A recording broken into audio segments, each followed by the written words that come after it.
Test one, two.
Hey, can you hear me? Test one, two, three. Test one, two. Yes, we are hearing you. Are you hearing us? Can you continue, please? Thank you. Sorry, Shaul? Yes, Sorry? I'm hearing you. Okay. Okay, I was behind the No, microphone. it's good. All right. Now he's on the podium most probably. Okay, Shower. Okay, yes, all I set. will leave you. All right. Thanks. Thank you.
هيبقى نبقى نستمع. All right, back on yet? All right. Thank you.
Test 1, 2. Test 1, 2, 3.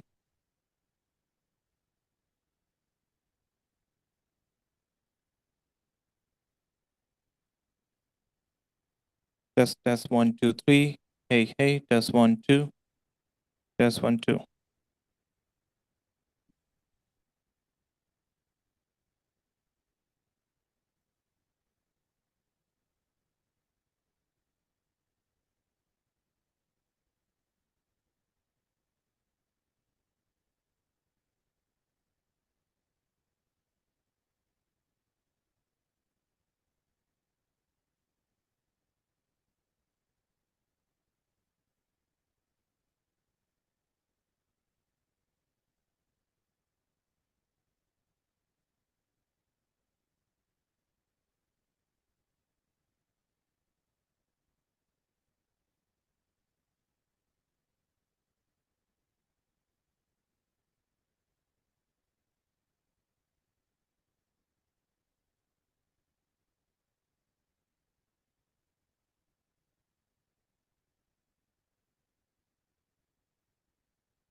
Hello? Can we settle down, please? Good morning, and thank you so much for coming here this morning at the University of Malta Research Expo. I would like to ask you to turn off your mobile phones or put them on silent mode, please. And we start straight away I'm going to invite the rector of the university, Professor Alfred Vella, to give us his welcome speech. Thank you.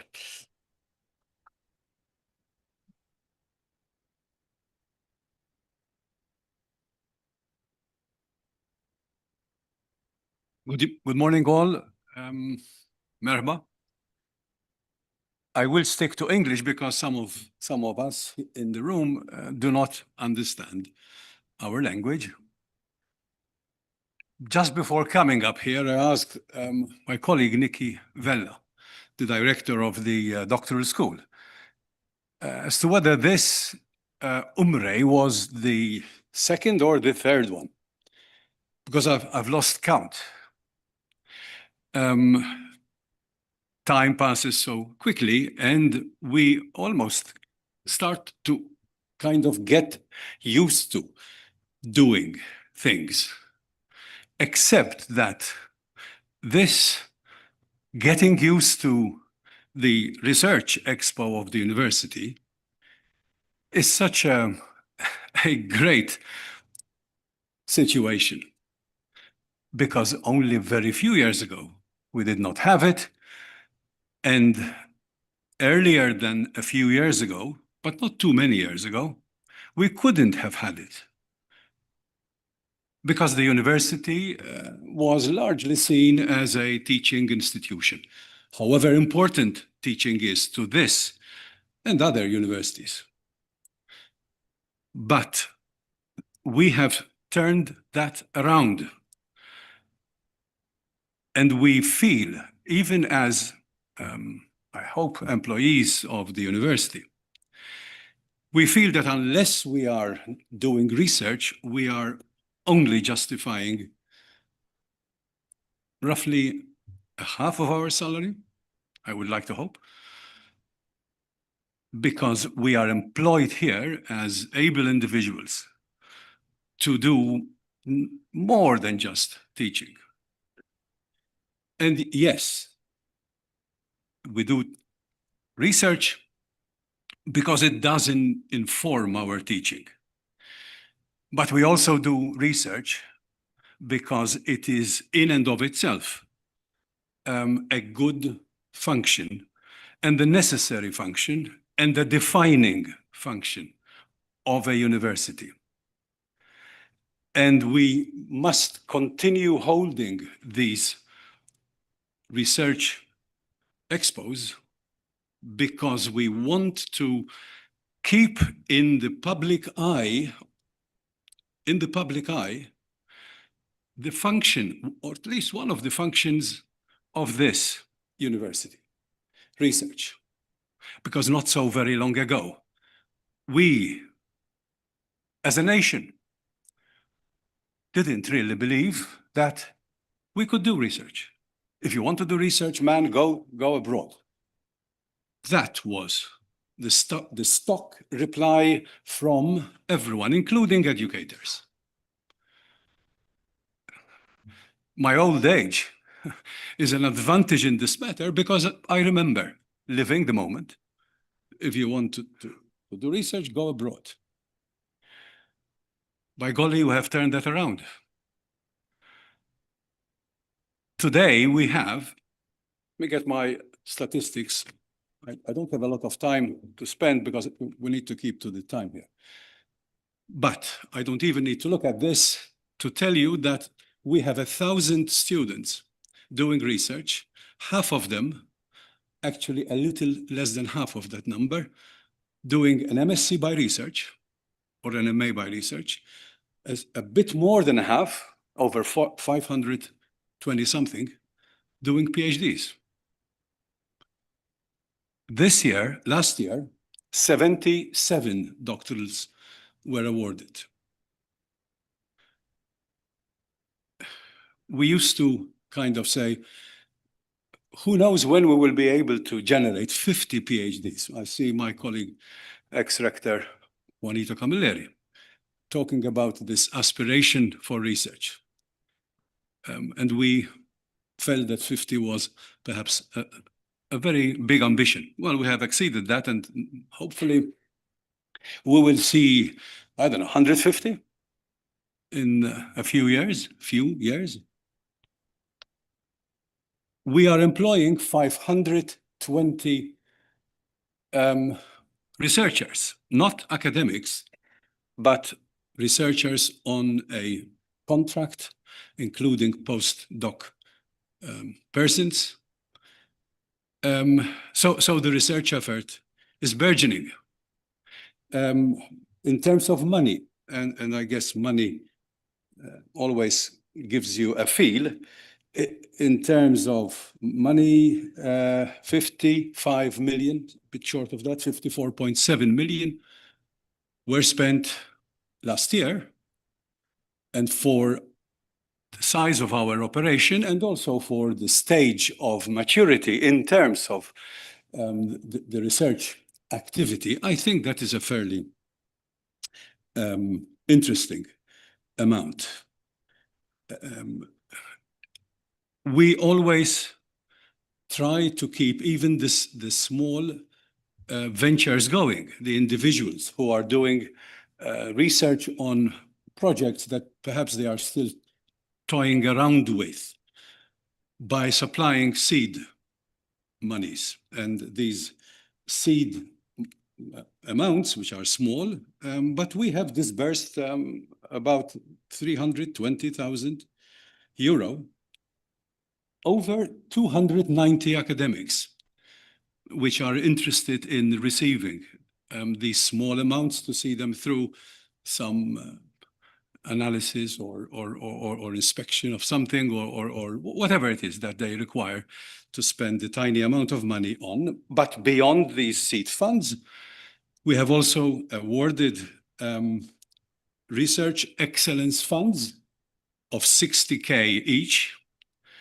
to be disbursed over a 2-year period to other, let's say, more robust research initiatives.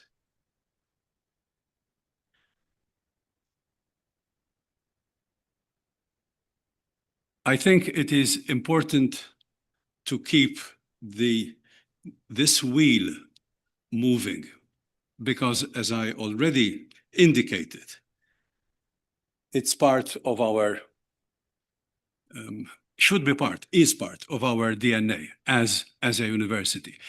And as you know, or I hope you know, we are also promoting interdisciplinary research, convinced in the knowledge that probably important advances in the sciences, social sciences included, and the rest of science in the wider term, will happen at the intersection of areas, not necessarily within the core of areas, but at the intersection. So we want to promote this interdisciplinary work by having faculties and institutes to collaborate on research projects.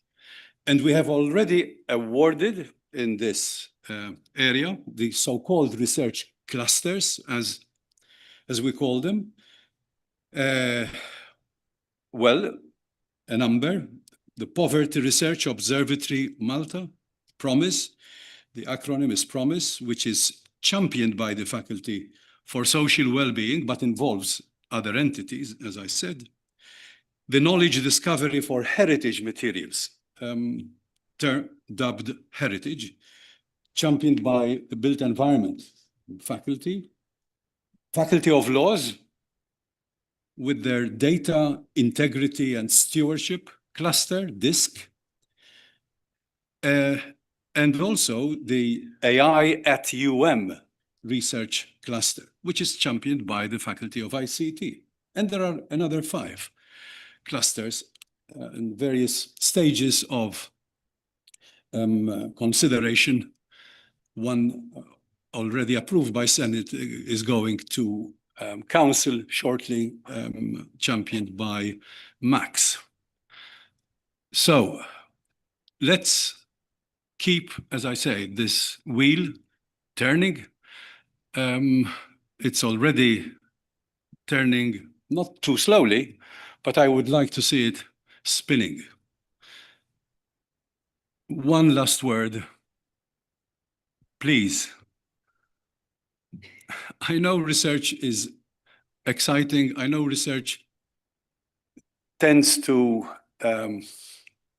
well, get the better of your attention and your interests, but do not leave the students behind. Not the research students, but all students, especially the undergraduates.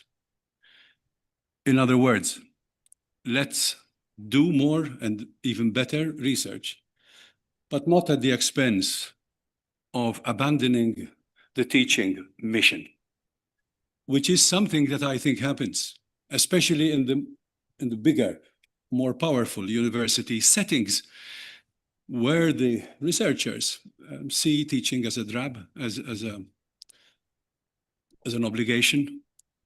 Let's never do that. Please, thank you.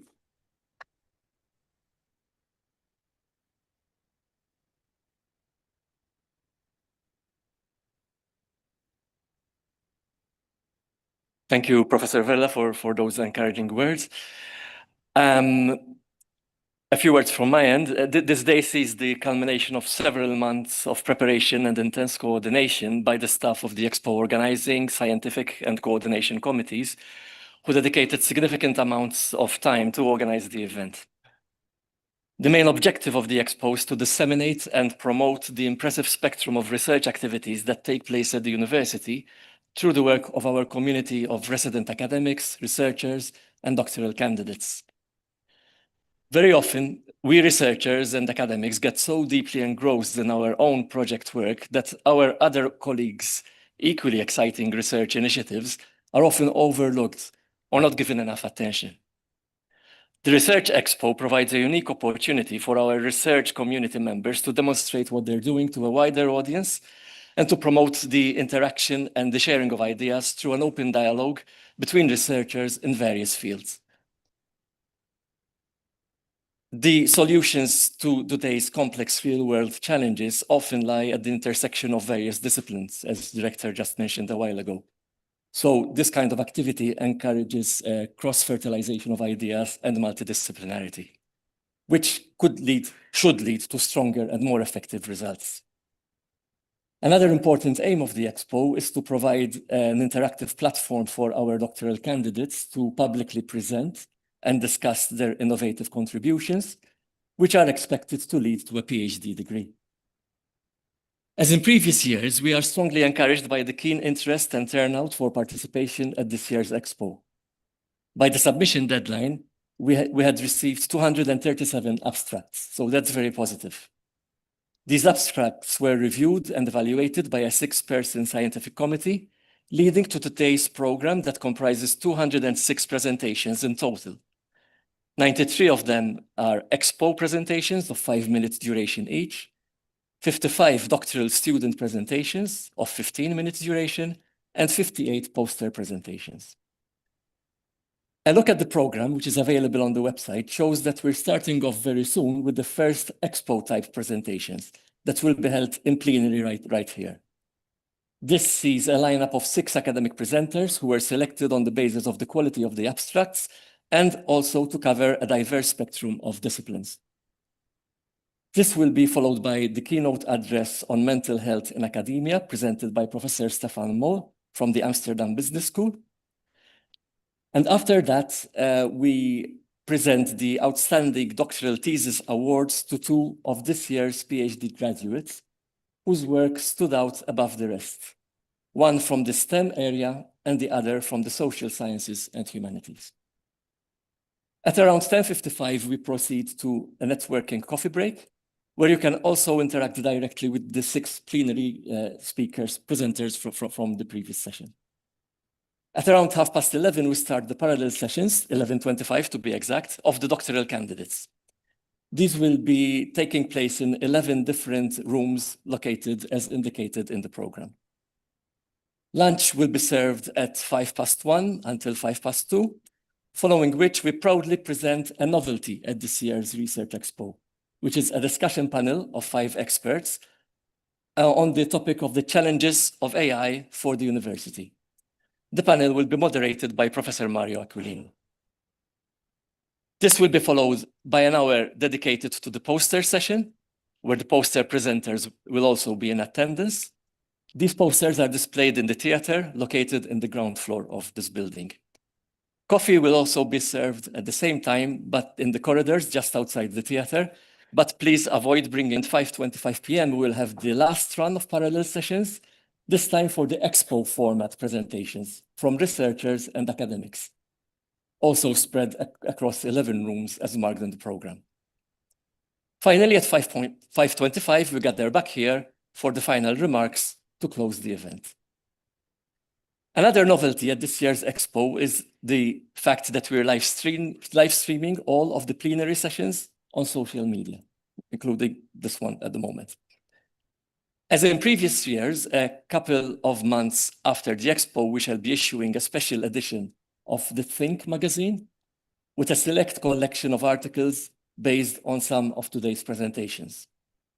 As an aside, copies of the latest May edition of Think are available for grabs at the ground floor, next to the information stands prepared by the various offices that provide services linked with research and knowledge transfer.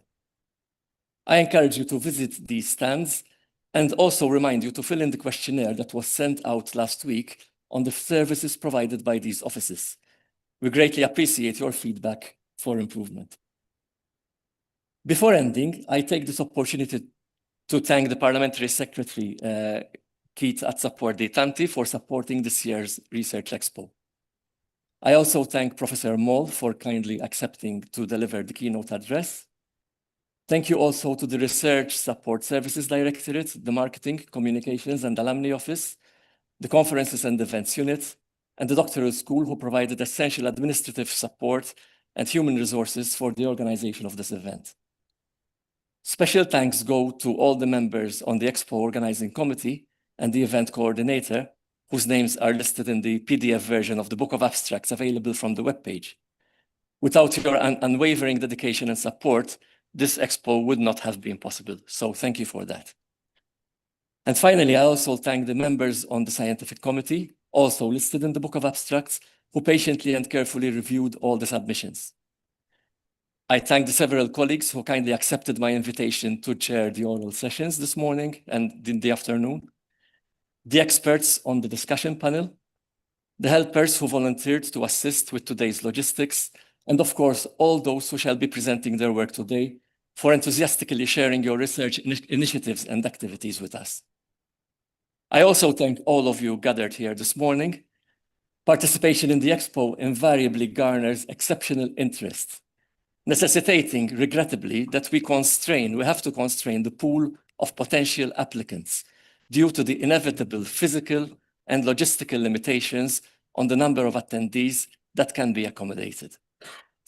Nevertheless, I do hope that you enjoy the rest of the day and that this turns out to be a productive and fruitful event that contributes to the enrichment of the university's research activities. So with this, I now officially announce the opening of the 2025 University of Malta Research Expo. Thank you.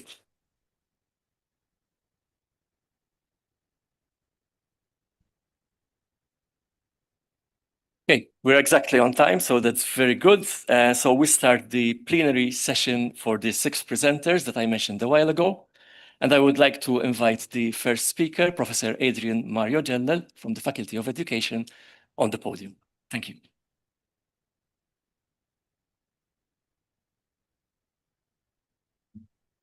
Good morning. So my question, why is it that schools are successful with some, but not with many? As an educator, I find my answers in the interdisciplinary work of philosophy, psychology, anthropology, archaeology, and obviously pedagogy. But given that I studied some theology, I start with Genesis. And what is it that makes life successful? Well, two components that contribute to the success are definitely memory and adaptability. Any organism needs to adapt to the environment and pass on those successful traits to its offspring. So let's take, for instance, the chimpanzee, how it learned over millions of years to eat a nut. The interaction between the environment and the organism is both ways, goes both ways. So on the one hand, the chimpanzee has developed the cognitive ability as well as the upper limbs.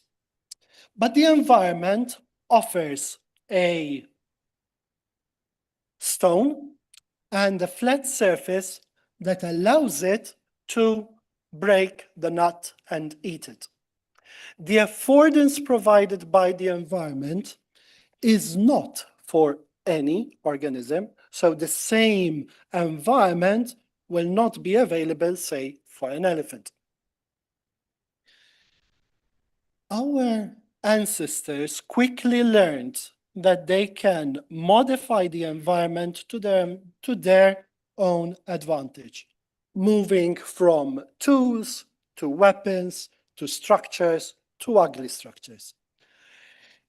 But they've also learned that you can modify the environment not only for utilitarian purposes, but especially to inscribe memory and to answer those questions that allow you to get the skills and to live a good life.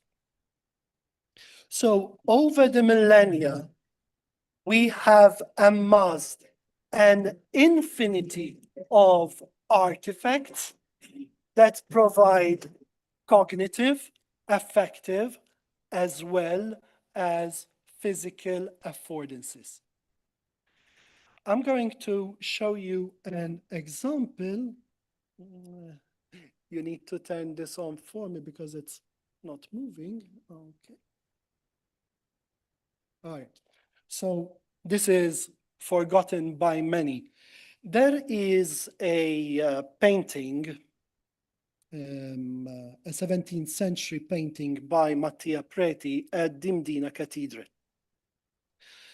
which recalls a narrative that occurred 200 years before. So historically, we know that on September of 1429, 18,000 Hafsid attacked the island, burned everything, took a third of the population into slavery, and besieged the city. After some time, they left, and according to myth, it's thanks to Saint Paul that they left. This event, together with others, allowed us to probably start our own national identity. I'm not controlling it now. Right. So my point as an educator, we have an infinity of resources, affordances, we call them. How do we engage children with the different affordances? Each affordance touches a different child. Definitely, this event presents myriads of affordances, both physical and as well affective. Well, as an educator, what we do is to not only engage the child with the story, but through rituals and storytelling, we allow them to, we provide a rich environment that enriches the child both cognitively and affectively, leading them to become meaning makers. Thank you.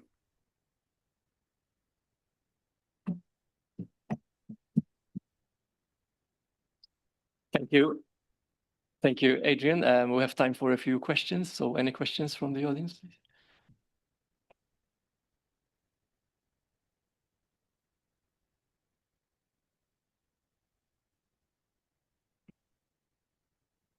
Okay, yeah.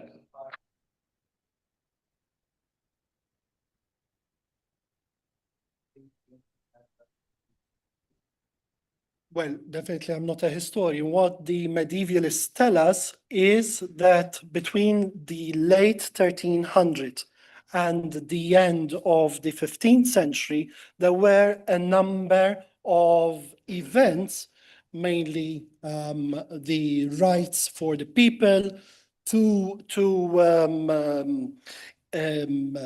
major besieges by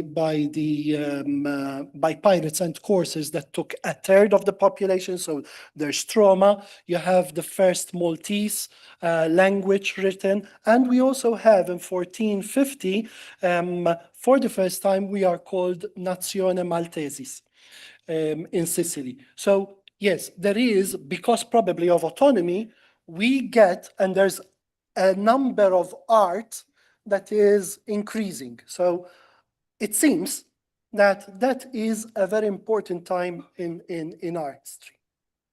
Yes, definitely. The expression Maltensis, Veritensis, etc., already exists in the notarial archives of the Trapanese notaries from 1418 onwards. So the concept of Malteseness, of being Maltese, vis-a-vis Calabresi, Siciliani, whatever, at least existed. It is not necessarily identity, but The distinction, yes, yes. No, I'm pretty sure that it's a number of events, late 14th century, 15th century. That is what brought about who we are. Thank you for that. Thank you, Adrian. And now I would like to call Dr. Brendan Shikruna from the Faculty of Health Sciences.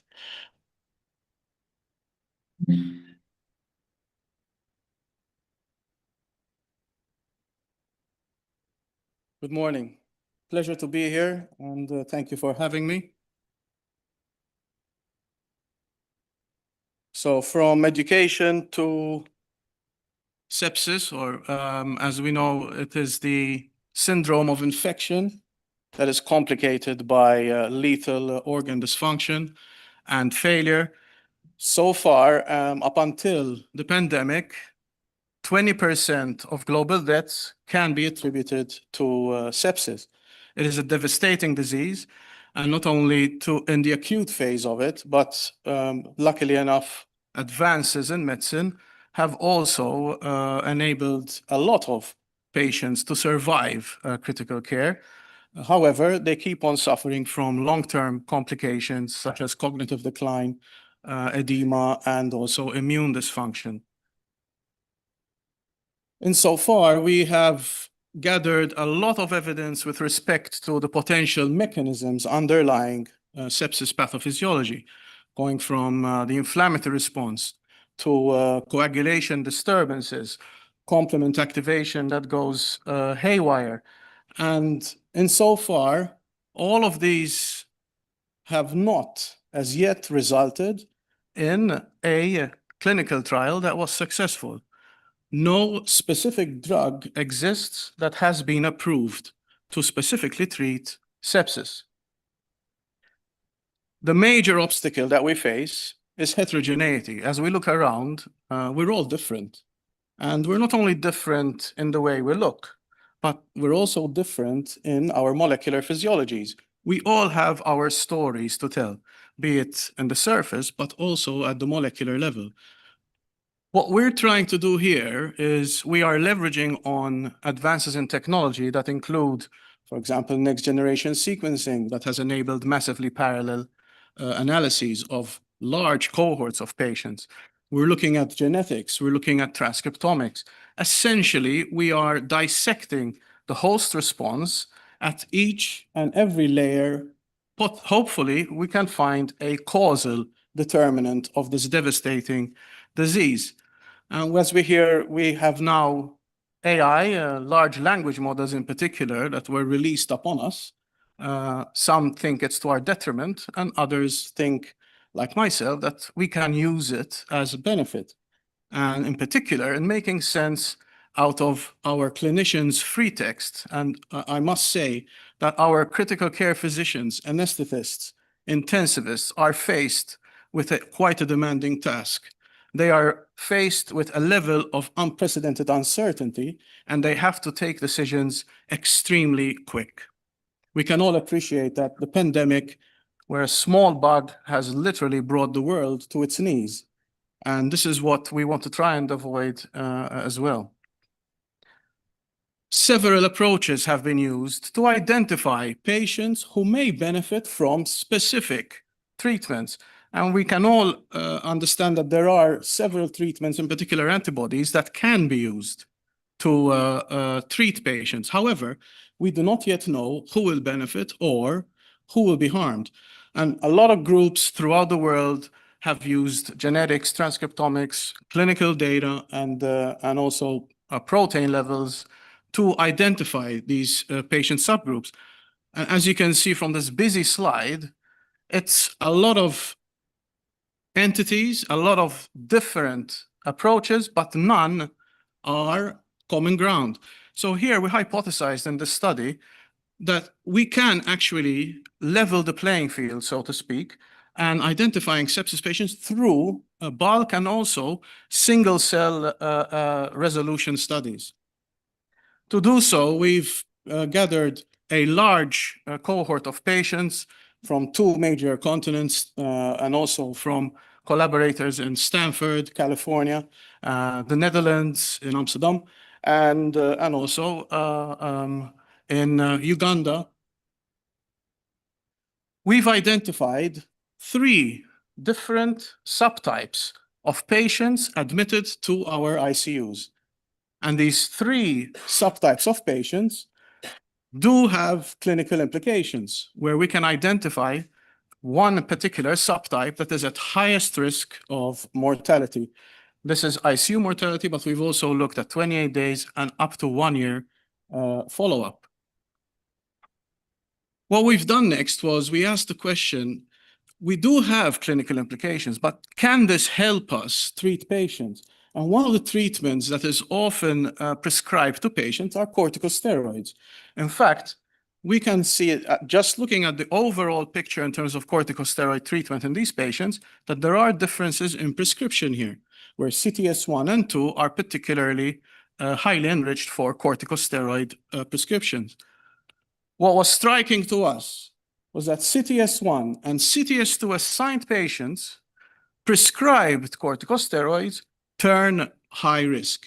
In fact, corticosteroids in these patients increases the risk of mortality by approximately 22%. CTS3, there may be a benefit for corticosteroids. This illustrates to you that we have now a method, an approach that can identify patients who could benefit from corticosteroid therapy, which is used very often as an anti-inflammatory agent. But of course, we have a lot more patients who unfortunately keep on suffering and also turn high risk due to these corticosteroids. Of course, the proof of the pudding is always in eating it. What you've seen so far was a propensity matched cohort. The key here is testing it in a randomized controlled trial. And this is what we had from our collaborators in Oxford with a trial called the VANISH trial, which is a vasopressin and norepinephrine study to identify therapeutic strategies for septic shock. What we found was that we did indeed detect these 3 subtypes of patients, and in particular, our CTS2 subtype was also associated with a higher risk of poor outcomes with corticosteroid therapy. In fact, 64% of patients assigned to the CTS2 subtype were at highest risk. They died within 28 days. The next thing was, what does this all mean at the biological level? And here I'm going to illustrate the power of single-cell sequencing technology. All these dots that you see in this huge cloud are single cells in the circulation of our patients. What we then did was, let's ask the question, could there be a particular signature per subtype? And indeed, that is what we found. We found that CTS1, CTS2, and CTS3 assigned patients were associated with distinct cellular signatures. In particular, CTS1 was associated with immature neutrophils. These are neutrophils that are not as yet functional. CTS2, a large signal within the coagulation cascade, and these are the platelets. And CTS3, lymphocytes. To move on, we've also looked at protein levels, and we find that indeed CTS2, the high-risk subtype, are associated with fibrinolytic disturbances. In conclusion, we are now proposing a novel molecular taxonomy to identify sepsis patients who may benefit from specific treatments. And in particular, our CTS2 subtype, insofar, has not received attention because it represents quite a rare subtype, and of course, at the molecular level. Needless to say, this work couldn't have been done without the contribution of colleagues across continents, and also, needless to say, from the funds allocated through Scienza Malta and our University of Malta Research Excellence Fund. Thank you very much for your attention.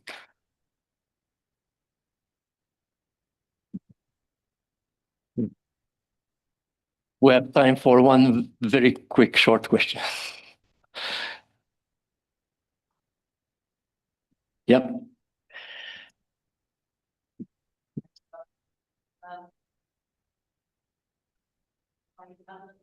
Pathology that landed these patients particularly because CTS2 seem to have activation of, activation of the hematological pathway in the sense of thrombosis, thrombotic, Absolutely. etc.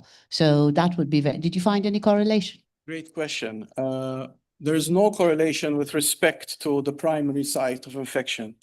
I haven't mentioned it, but a lot of these patients suffer from pneumonia and intra-abdominal infections, genitourinary, and also skin infections. So this is all-cause sepsis patients. What we know is that indeed these patients are a mixed bag because we never know when a patient gets sick. Patients are admitted to hospital emergency unit most of the time, and they are then the attending physician, based on their pattern recognition, which is clinically oriented, is triggered to allocate a bed in the ICU or the ITU. And what we do know is that the patients assigned to CTS2 tend to have longer stays in the hospital prior to being admitted to the ITU. So what we're now looking at besides this study, and also this is being done together with students in my group at the University of Malta, is we're looking at timing. How can we identify the timing of the immune response, of the host response? And can this explain some of the variation that we're seeing? Thank you, Brendan. Thank you. Thanks. So, on to the next speaker, Dr. Aitana Radu from the Faculty of Media and Knowledge Sciences.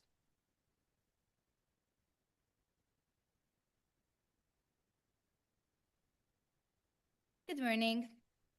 Going back a bit to the topic of children, I will speak today about another dimension of looking at children, and that is child trafficking.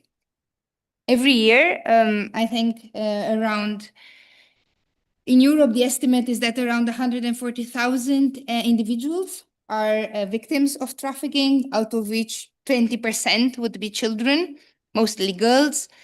And out of this 20%, most of them are would be victims of would be used for sexual exploitation. So what we try to do as part of, well, several projects basically, is to understand how does child trafficking occur? Do we have factors of vulnerability in Malta? Do we have cases perhaps of child trafficking in Malta that would not have been officially reported? Because we know that in the official reports, the number is 0 currently. And then try to understand what prevents such cases from being identified, what obstacles are there in the face of investigation and then prosecution, because the number of prosecutions when it comes to trafficking in Malta is very low, including for adults. And one of the things I was personally interested in was trying to understand the profile of victims, because there is where the vulnerability comes from. And then the profile of perpetrators to understand how does their relationship come about, the modus operandi, how are these victims recruited, how are they being exploited, and then, as I said, the challenges in reaching this. And we did this by a very extensive interviewing and a number of focus groups with all of the stakeholders that we have here. So educators, social workers, youth workers, the police, of course, intelligence practitioners, international organizations based here, lawyers. We also did a lot of digital ethnography. So I observed interactions online on platforms normally used by young people, such as Reddit and Discord, groups based in Malta or in Maltese, to understand how could they be recruited. And then also the sex escort website to see with one of the, if the, for example, the girls that are being advertised there do show signs that they are underage, because there are ways in which that can be detected to a certain extent. And then, of course, we reach to countries of destination and countries of origin, because we know that a lot of the people, most of the people trafficked in Malta are not Maltese. So they come from other countries, they are brought here for this purpose, and then they are taken away. So it was very important for us to understand those victims and potentially those perpetrators. And what we found out, and this is very briefly, is that most of the victims that we have here come from a number of regions. So a lot of them come from Latin America, but we also have victims from within the EU. So for example, Romania, and also the Republic of Moldova. When it comes to the under 18 victims, however, it's very different, because there we actually have victims that seem to be Maltese. So in addition to Eastern Europeans, so for example, underage girls, whose documents could be changed in order to appear that they are adults, but they are not, and who are brought here for sexual exploitation. We've also identified some cases where the victims seem to be exploited locally, Maltese, by, for example, parents, but who would not have been identified as victims of trafficking because of the lack of a general detection system, and because of the fact that it is very difficult to do so without having a full understanding of the situation. So the child in question might have been offered support for exploitation of another sort or for different social issues, but not formally identified as a victim of trafficking. When it came to perpetrators, of course, for foreign victims, we have organized crime networks that do this. And but as I said, in this case, in this latter case, we also have family members. When it comes to the foreign victims, a lot of the exploitation is for a limited time period. They are brought in Malta for a weekend, for a sex party with 100+ clients, and then they are taken away, which makes it almost impossible for the police or the social workers or any of the services that we're providing to identify them, because the time is simply too short. And coming from within the EU, you know that mobility is not a problem, so they are never checked at entry or exit. When it comes to local victims, most of the exploitation was done online to platforms such as OnlyFans. And that is also a problem, because the victim does not show any signs of being exploited within the community. They do not come necessarily from a vulnerable background. There's nothing immediately visible that makes them appear to be exploited. And it is only by looking at these platforms and only by trying to understand who is present there that we can try to see whether the individuals in questions are over 18 and whether they are consenting to these activities. Now, very briefly, in terms of vulnerability, there are a number of factors. So the traffickers use either a proactive approach, so they directly interact with the victims themselves, or a passive approach where they post advertisements for summer jobs, for opportunities, for marketing. And actually, the post that you see there below are posts taken from Maltese groups that we've collected, and you can see the vulnerability. So either children searching for a job at 14, and a lot of people advising them to go and do some sort of activity, because the person advertising was female, on platforms like FanView or OnlyFans, which are becoming very popular for young people in Malta as a way to earn money, or people searching for exactly this type of activities, or people sharing nudes. And in those nudes, there is obviously child sexual abuse material. And that material might have been shared by the individual in question or by somebody in their family or relationship. And basically, the problem are many. The platforms do not have age verification, so anybody can talk to children, anybody can send them private messages. Most platforms allow the sharing of links. There's also exploitation of privacy features. Our teenagers are really interested in their privacy, so they create their own, for example, Discord server. But that also means that somebody who joins their server is undetectable to the police. And it is the same to, for example, when they generate subreddits on Reddit that can only be accessed through a link. And there's also the idea that, as I said, having an account on OnlyFans or FanView is a good way to earn money. It's not as risky as other things. So they do not see this, for example, as sex work. They see this as online work that has clear benefits, and they think that they can preserve their anonymity. And you also have it as a dare by family and friends. Why are we not detecting this? First, there's a fear of reporting among children. They mostly seek help from social workers, other colleagues. They never seek help from the police. There's shame. They are afraid to be prosecuted because they themselves would have carried out illegal activities. The information is not shared, and that has to do with misunderstanding sometimes of data protection issues. And there's a broken flow of information from doctors, social workers, police, and other educators, for example. There's a difficulty to identify the crime. It is hard to ask teachers to identify cases of trafficking. This is not what they are there for. And there's also things that we do not teach in our sex education in Malta, such as things like OnlyFans and how to be safe and how the platform works. And there's also a limited capacity for digital investigation for a preventive measure. So yes, the police does digital investigations, but of course, being present on all platforms, from gaming platforms to social media platforms, and trying to understand how teenagers interact and where they become vulnerable, is not something that our police has the capacity to do now, as has resulted from, as I said, the many interviews and research that we have done. There are also legal limitations to what the police does in terms of undercover work online here in Malta that do not exist in other countries. There's a difficult cooperation with platforms, so they do not do as much as we would like. The information sharing is especially difficult in Telegram, Discord, which are also the platforms that our teenagers use and where this occurs. There's a confusion among practitioners as to legal age. So you can consent to have sex at 16, but what can you consent to? Can you consent to have an OnlyFans account? Can you consent to share that content with 100 other users? It is not clear to the different practitioners when should they intervene, when is there exploitation, what does consent actually mean? There's a significant re-victimization in the legal process, and that's because of the fact that resources such as the Children's House are not used for testimonies. The interviewing is not done by the trained forensic interviewers. And many other elements that make a child victim especially reluctant to testify and make it very hard for them to finalize the process. And they do not have often access to victim compensation because a victim has 1 year to apply for compensation. If the victim is a minor, they would have to do it in 1 year, or their legal guardian will have to do that. And of course, that hardly ever happens. And by hardly, I mean never has legal compensation been granted in Malta to a victim of human trafficking, child or otherwise. So clearly we have some issues. There are many good things that I could share from what practitioners are doing, but our research was mostly focused on the gaps, and this is basically the state of the situation now. Thank you.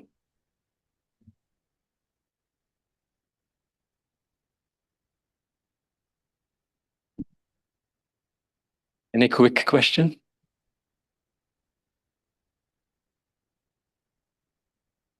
Okay, we're a bit pressed for time, so thank you, Aitana.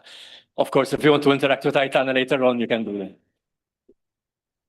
So the next speaker, Dr. Charlie Abella from the Faculty of ICT.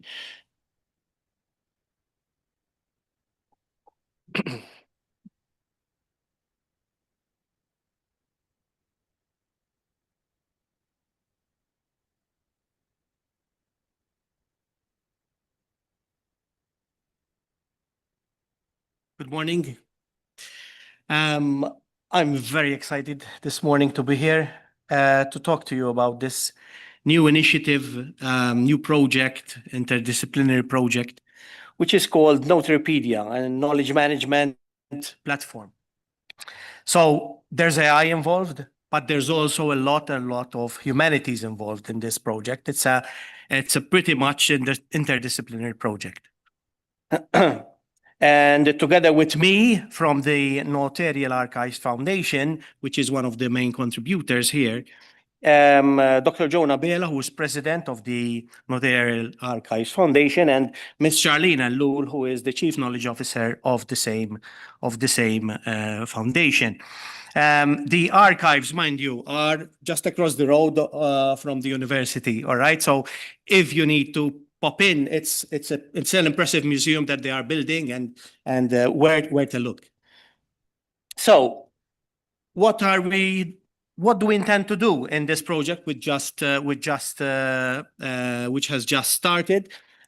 We want to create a kind of time machine, if you want, that goes across the notarial historical past. We're going to use AI to time travel through these manuscripts, if you want.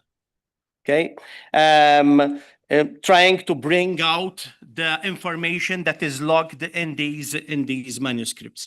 There are over 20,000 manuscripts in the Notarial Archives Notarial Registers Archive, dating back to the 15th century. You can say that each manuscript is a kind of time capsule, if you want.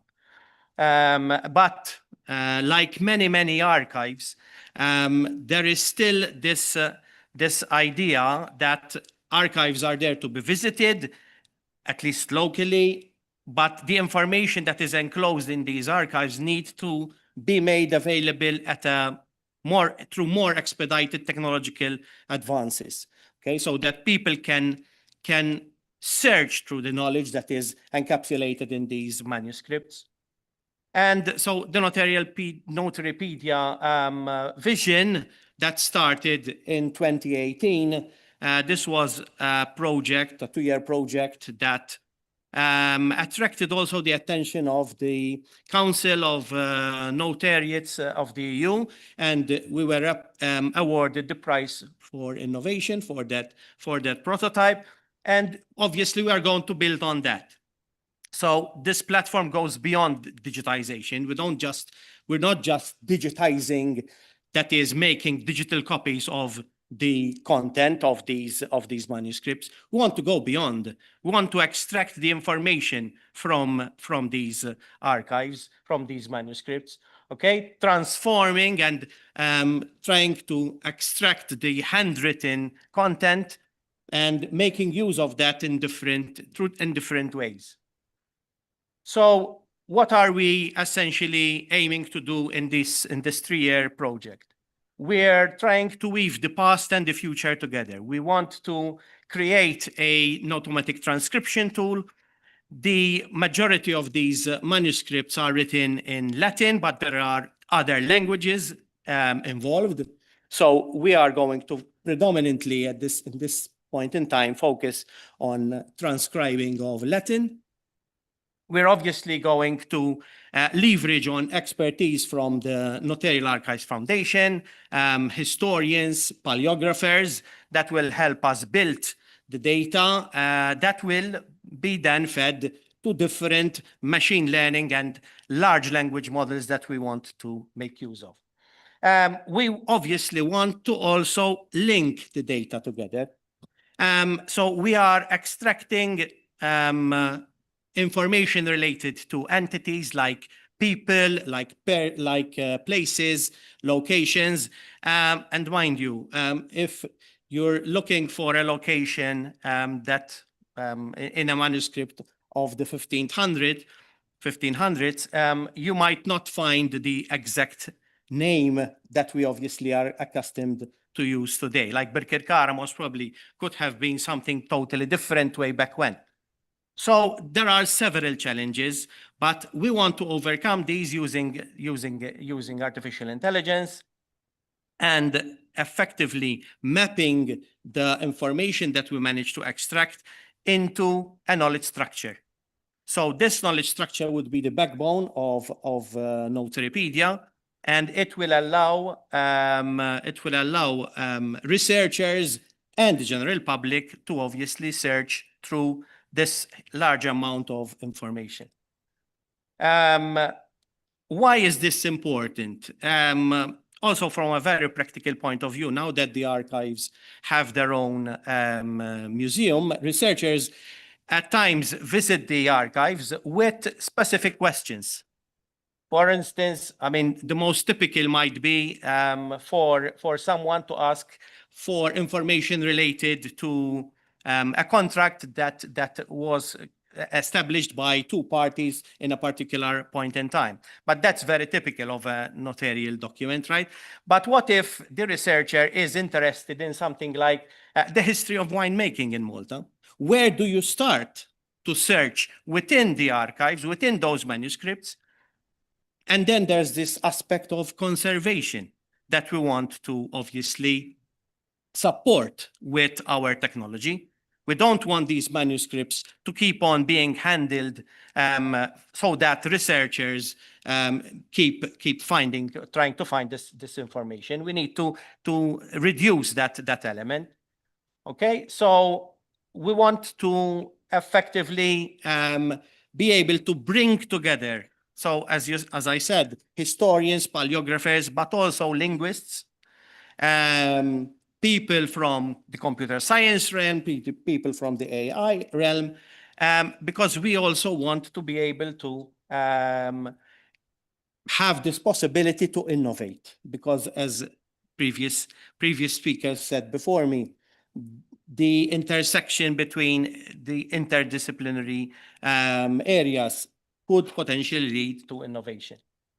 And we are happily being supported by established foreign companies like MetaFacts and GraphDB. These are companies that provide us with the technologies, with some of the technologies that we will be using during our work.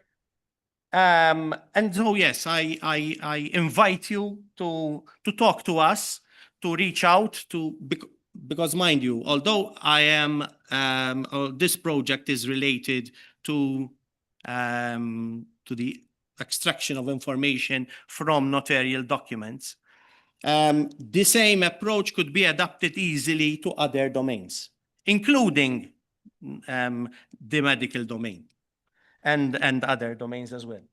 So as academics, I know that you understand the difficulties of addressing issues with different types of information that are hidden in different formats. And so, yeah, reach out. And as I said, the archives are just in front of this building, and that's where hopefully the magic will happen. Thank you.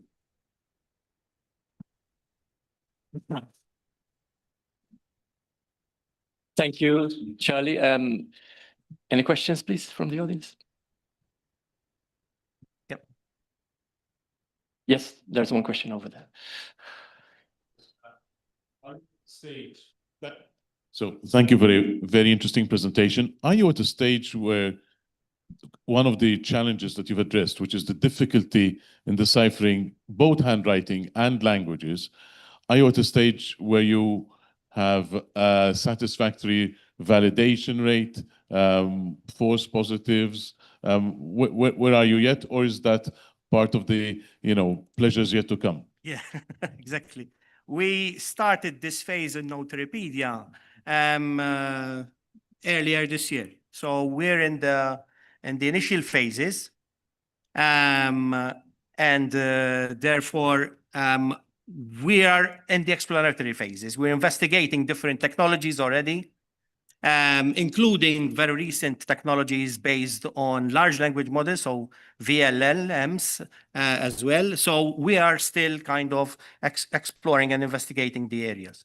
Of course, we're building on tons of research that has been done in transcription. All right, so we have a good starting point. Thank you, Charlie. Thank you so much. So the next speaker is Dr. Anne-Marie Bezzina-Busuttil from the Faculty of Arts.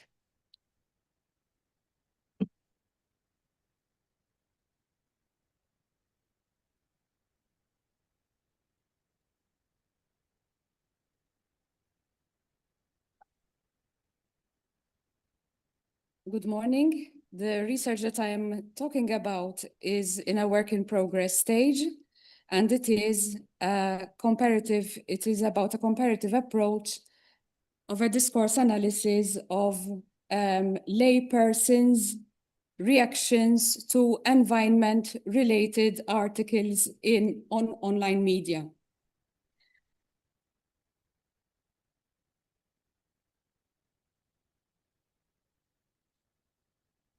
So, why conduct this study? I want to understand public perception and engagement with environmental issues through the comments written by non-expert, by laypersons about the environment. I want to analyze how discourse varies across cultural and media contexts. And that is why I am studying a sample of comments and articles which are environment related in the Maltese on Maltese online media and in French online media. I want to identify recurring themes, and I want to see the values expressed in response to these articles. And finally, I want my research to have a practical input, some utility if possible. I would like to contribute to broader discussions on public participation and environmental awareness in contemporary societies, sorry. There is a branch of linguistics which is called ecological linguistics or ecostylistics, and Stiebe in 2021 identifies between three main types of discourse related to the environment. First of all, there is beneficial discourse, which advocates true values of care for the planet, the well-being of the other animal and vegetable species, not just humankind, a reduction in consumption, and so on. So this is the idea of deep ecology. Secondly, there is ambivalent discourse, which is very frequent. It has a positive objective of caring for the environment, but in reality, its central objective remains the health and affluence and prosperity of people in developed countries.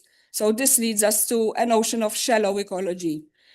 Finally, there is destructive discourse, which contributes to ecological exploitation and devastation and continues to ignore human mistakes. I was naive enough to think that I would not find destructive discourse in the comments by people writing about environment-related issues, but I was proved to be very wrong. I am conducting the discourse analysis from the point of view of the study of modality. So what is modality? Modality refers to the speakers expressing his own attitude about his own statements, and usually through judgments of truth, likelihood, or necessity. So for example, if you say she must be at home, that is a judgment about the veracity of the statement. The author is implying that he is strongly convinced that this person is at home.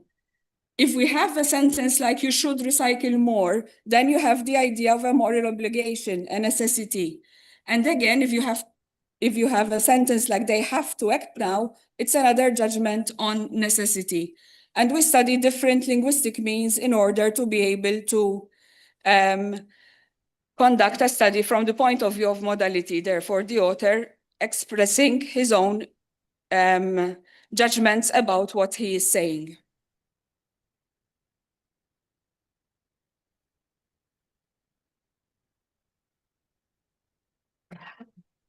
So the corpus is a series of articles about the environment-related issues that have been published both in Malta and in France. So they tackle global or European level topics of interest. I could not study topics, although I would much have wanted to, I could not study local articles about local issues, because then I wouldn't have found the counterpart in French media.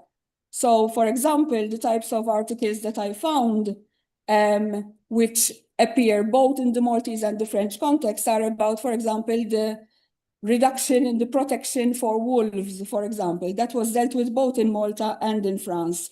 And there was also, for example, an article about the record temperatures in a particular month, and that would be tackled in both scenarios.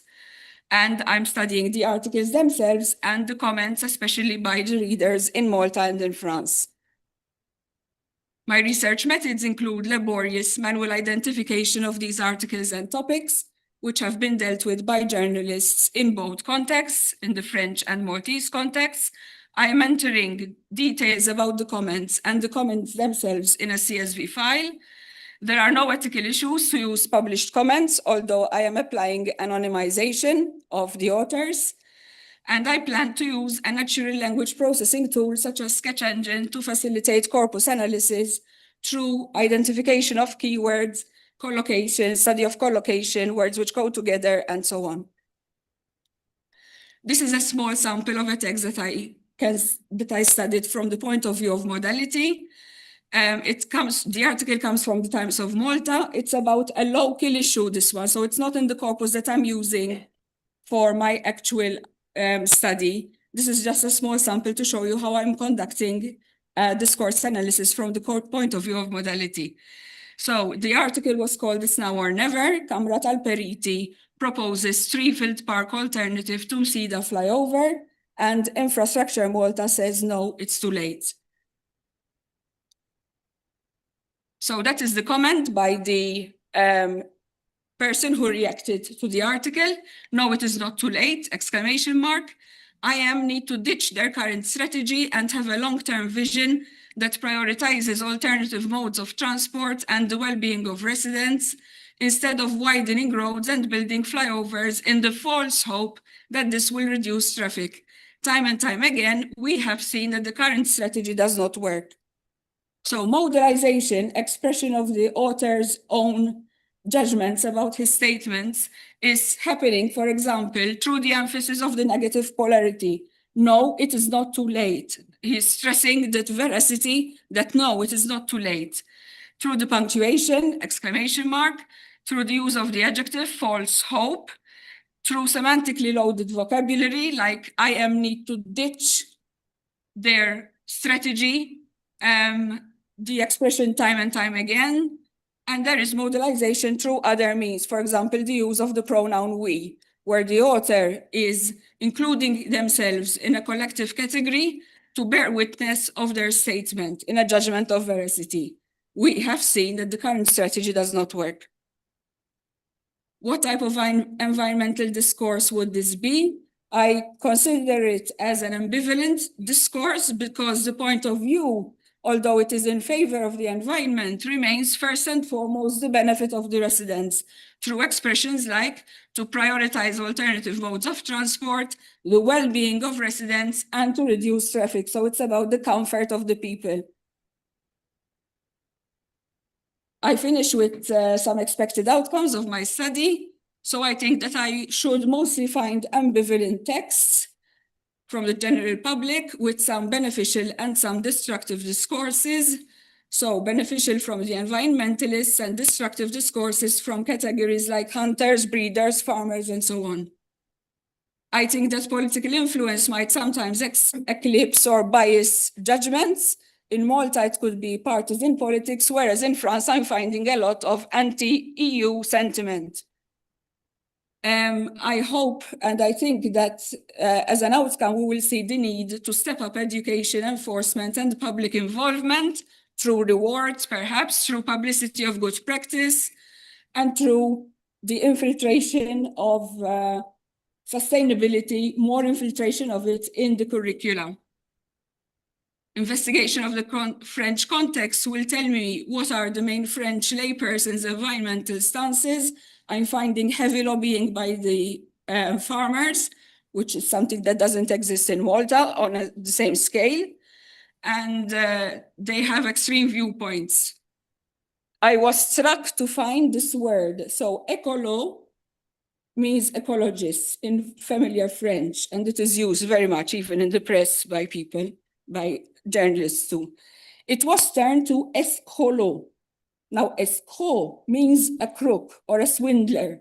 So ecologists are compared to dishonest people because they are accused of being well-off, city, comfortable people who do not have to face the challenges of the farmers, for example.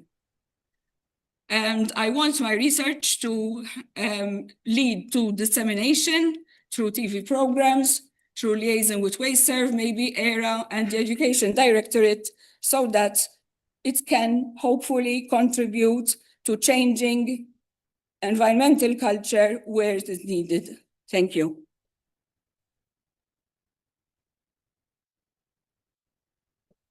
Thank you, Anne-Marie. We're a bit pressed for time, so I remind you that during the coffee break, you can have the opportunity to actually meet up with the presenters if you need to ask further questions. So let's pass on to the next presentation by Dr. Jeremy Coleman from the School of Performing Arts.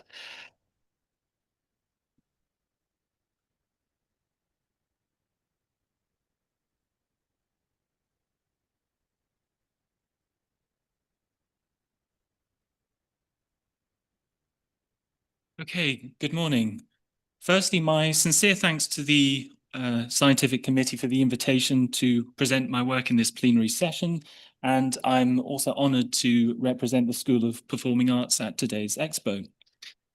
In this presentation, I would like to introduce an ongoing monograph project, book project, for which I carried out research in Brussels and in Vienna during my sabbatical in the second semester of last academic year. A few words of biography, I think, will help to put this project in some context. So originally from the UK, I moved to Malta in 2020 from Aberdeen, Scotland. I'm a musicologist and collaborative pianist, and my previous scholarly work includes a monograph published in 2019, Richard Wagner in Paris, Translation, Identity, Modernity. What I'm presenting today is a departure from Wagner scholarship, but remains broadly in the same historical period. So, the invention of music history. Already the title hints at a problem. If history of any kind is simply there, waiting to be discovered, in what sense can it be the product of invention at all? For one, this reference plays on the ambiguity of the term, at least in English. Does history refer to the past or to a narrative account of the past? Specifically, I'm interested in this period from 1770 to 1848 in European thought and culture, and I'd be happy to explain in more detail my choice of focus in the questions. During this time, we see a kind of revolution in the status of the musical past. Music composed decades or centuries ago could now survive meaningfully in the present beyond its own historical time. This radical shift is nicely illustrated in the title of philosopher Lydia Gur's 1992 study, The Imaginary Museum of Musical Works. My research involves a comparative analysis of so-called historical concert series or concerts of ancient music up to 1848. Today, when so-called historically informed performance, HIP, practice in Western art music is arguably losing its distinctive appeal and merging with mainstream performance practices, it's high time, I think, to look back at the earliest history of the early music movement. This period from the late 18th century to the middle of the 19th also saw historical research into music increasingly presented and consumed in narrative prose accounts, typically multi-volume studies with titles such as A General History of Music from the Earliest Ages to the Present Period. In contrast to most of the existing literature on the subject, my study has three main aims. The first is to investigate the relationship between music historiography and historical performance practice circa 1800. The second, to consider such case studies in a comparative international frame beyond exclusively nationalist limits. And third, to discuss music historiography and the revival of old music in relation to general historiography, to the philosophy of history, and to various aspects of historical culture, such as heritage and restoration. As for the first of these points, my aim more specifically is to examine the relationship between history writing and performance, and how they combined to instill a consciousness of the musical past that was itself, maybe counterintuitively, one of the most experimental and most progressive features of musical culture of the time. Following intellectual historians and philosophers such as Hayden White, Reinhard Koselleck, and Maria Ines La Greca, I want to suggest what historical musicology may contribute to this conversation by reading music history surveys and performance practice together in terms of narrative figuration and ideology. Or to put it differently, by considering the practical implications of historiography and the historiographical insights afforded by musical practice. My study seeks to present, in short, a historical argument and a critical theory about the vital place of music history itself in modern culture. So that's my project in a nutshell, and I'm happy to take any questions if we have time for them. Thank you.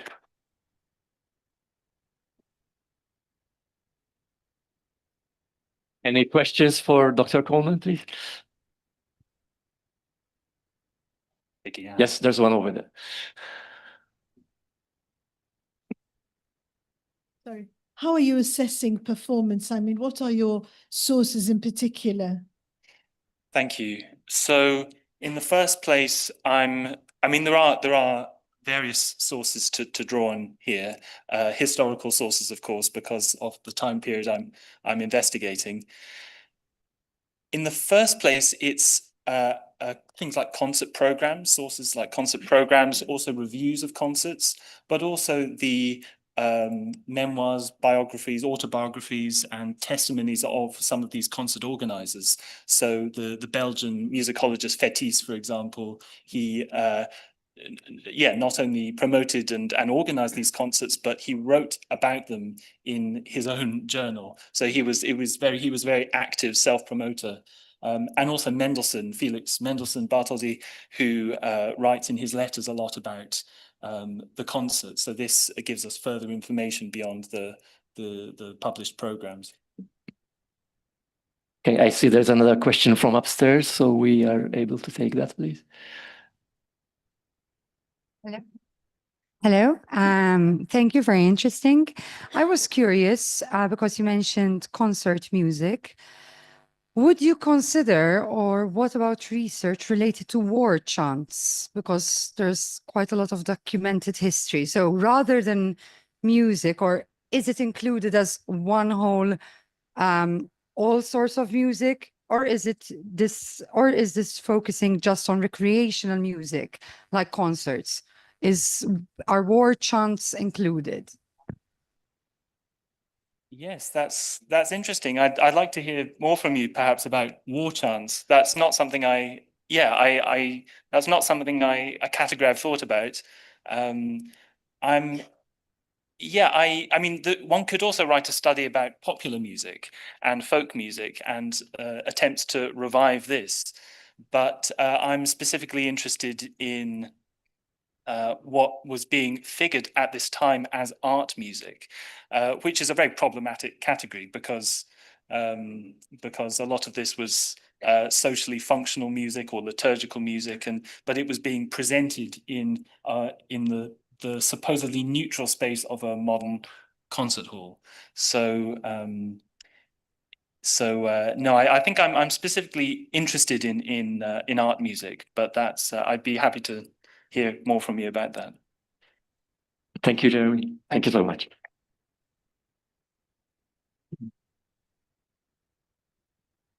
So that ends the first part of our expo. So now we move on to the keynote address, and I would like to invite Professor Nicholas Vella to introduce our keynote presenter. Okay, good morning, everyone. It's a pleasure, like it has been in past years, to be able to introduce the keynote speaker for this gathering. As you might know, we do publish the keynote address every year. We have already published 7. This is going to be the 8th one under the former guise of a doctoral school symposium, which is now part of UMRE, as you know. For this year, we decided to tackle what is often the elephant in the room. And many of you in leadership positions know that mental health of researchers, broadly understood to include students, research students, and seasoned academics, is a scourge of academia. Whether we like it or not, every other editorial of Nature, of any of the leading journals, reminds us of this. So I took the advice of Pro-Rector Sammut and Dr. Joan Camilleri from our Mental Wellbeing Center, who suggested that I should invite today Professor Stefan Moll. He has worked with them both, and he has conducted research which he will share with us today. I need to read a little bit of the bio note for you, because that is the ritual to be done. Stefan is Assistant Professor in Organizational Behavior and Research Methods at the Amsterdam Business School of the University of Amsterdam, and he's also co-founder and chair of the SciLink Foundation, which is a non-profit organization focused on researcher transversal skills training. He received his master's degree in psychology from the University of Amsterdam in 2000, and he was awarded a PhD in psychology in 2007 from the Institute of Psychology of the Erasmus University Rotterdam. Stefan has published several articles and book chapters on topics such as career shocks, refugee integration, learning analytics, text mining, recommendation of open educational resources, person-environment fit, and researcher mental health. And he has been involved in a number of EU-funded projects on the subject of researcher mental health, and it is about this that he will be sharing his thought with us today. Stefan, over to you. Thank you.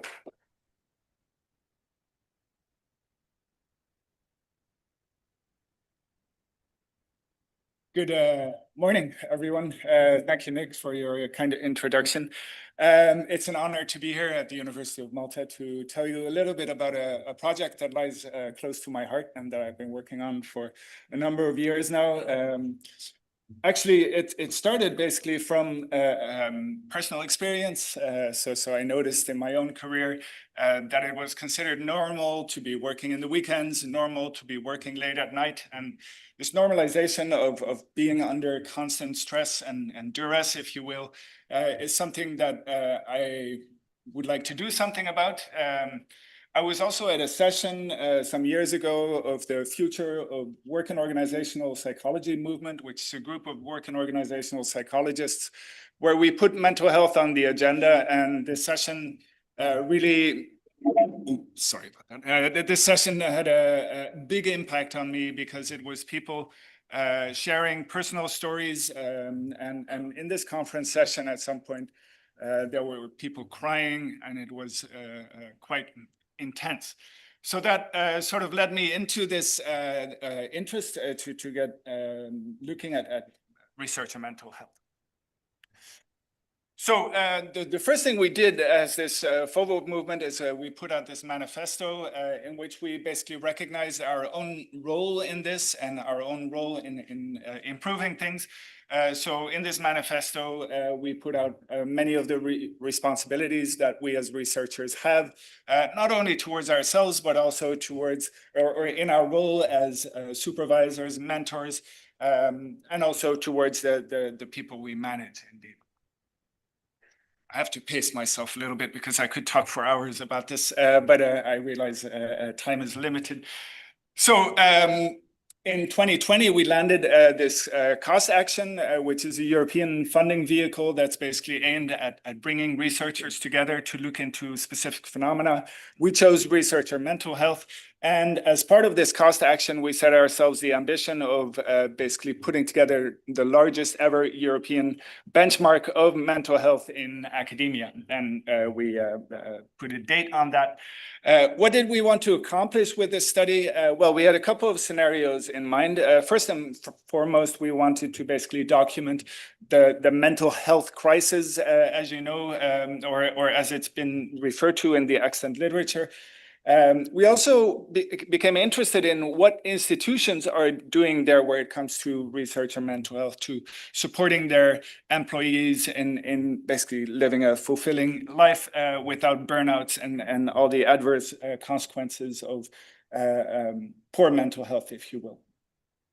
Next, or this kind of the gold scenario, we wanted to sort of examine whether we could tie institutional antecedents of mental health to individual experiences of mental health. And this is kind of challenging because when you ask people on surveys, what do you think of your supervisor and how is your mental health?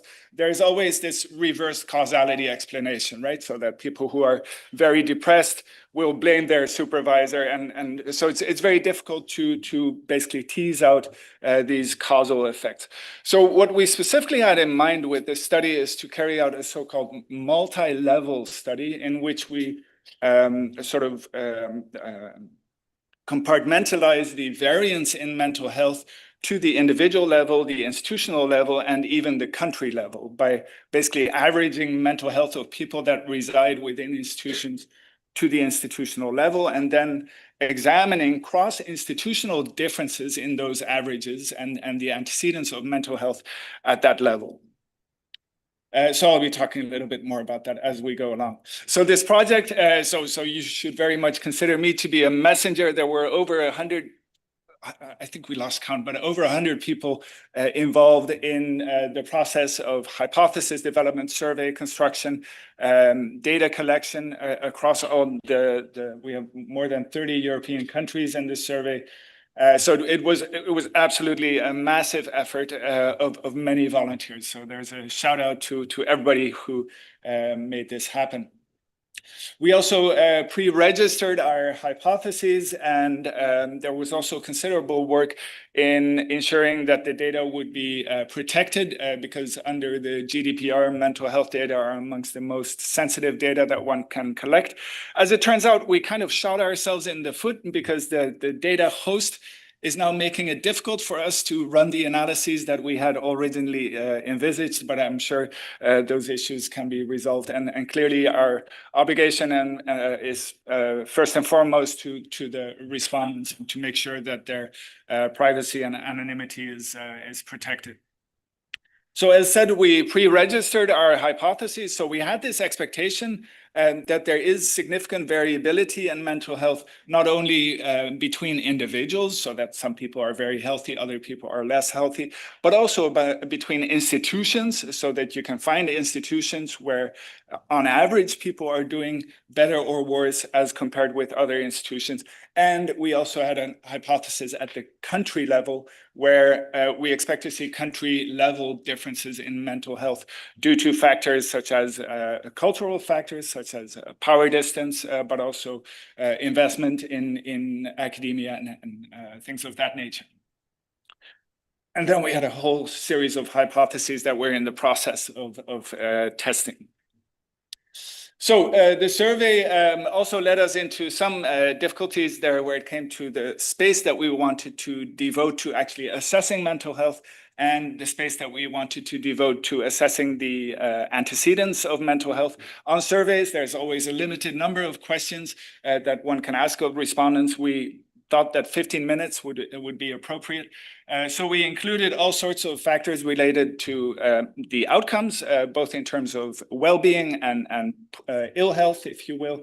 And then we examined a whole range of possible antecedents, ranging from leadership or supervision that people receive, to demographic characteristics, gender, things of that nature. And we also collected people's social media handles so that in due time, we hope to actually look at the performance of people as indicated by their publications, for instance, and examine whether there's any relationships there with researcher mental health. So here's the participation by country. We had about 50 responses, I think, from Malta, but over 30 countries with more than 25 responses, which actually allows us to do this multi-level analysis that I was talking about earlier.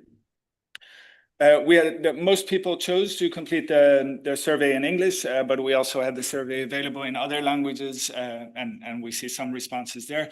As it seems, respondents were motivated, so most people who started the survey actually also completed it. And as is to be expected in kind of a social sciencey survey, the social sciences are a bit overrepresented in the disciplines that we had on board.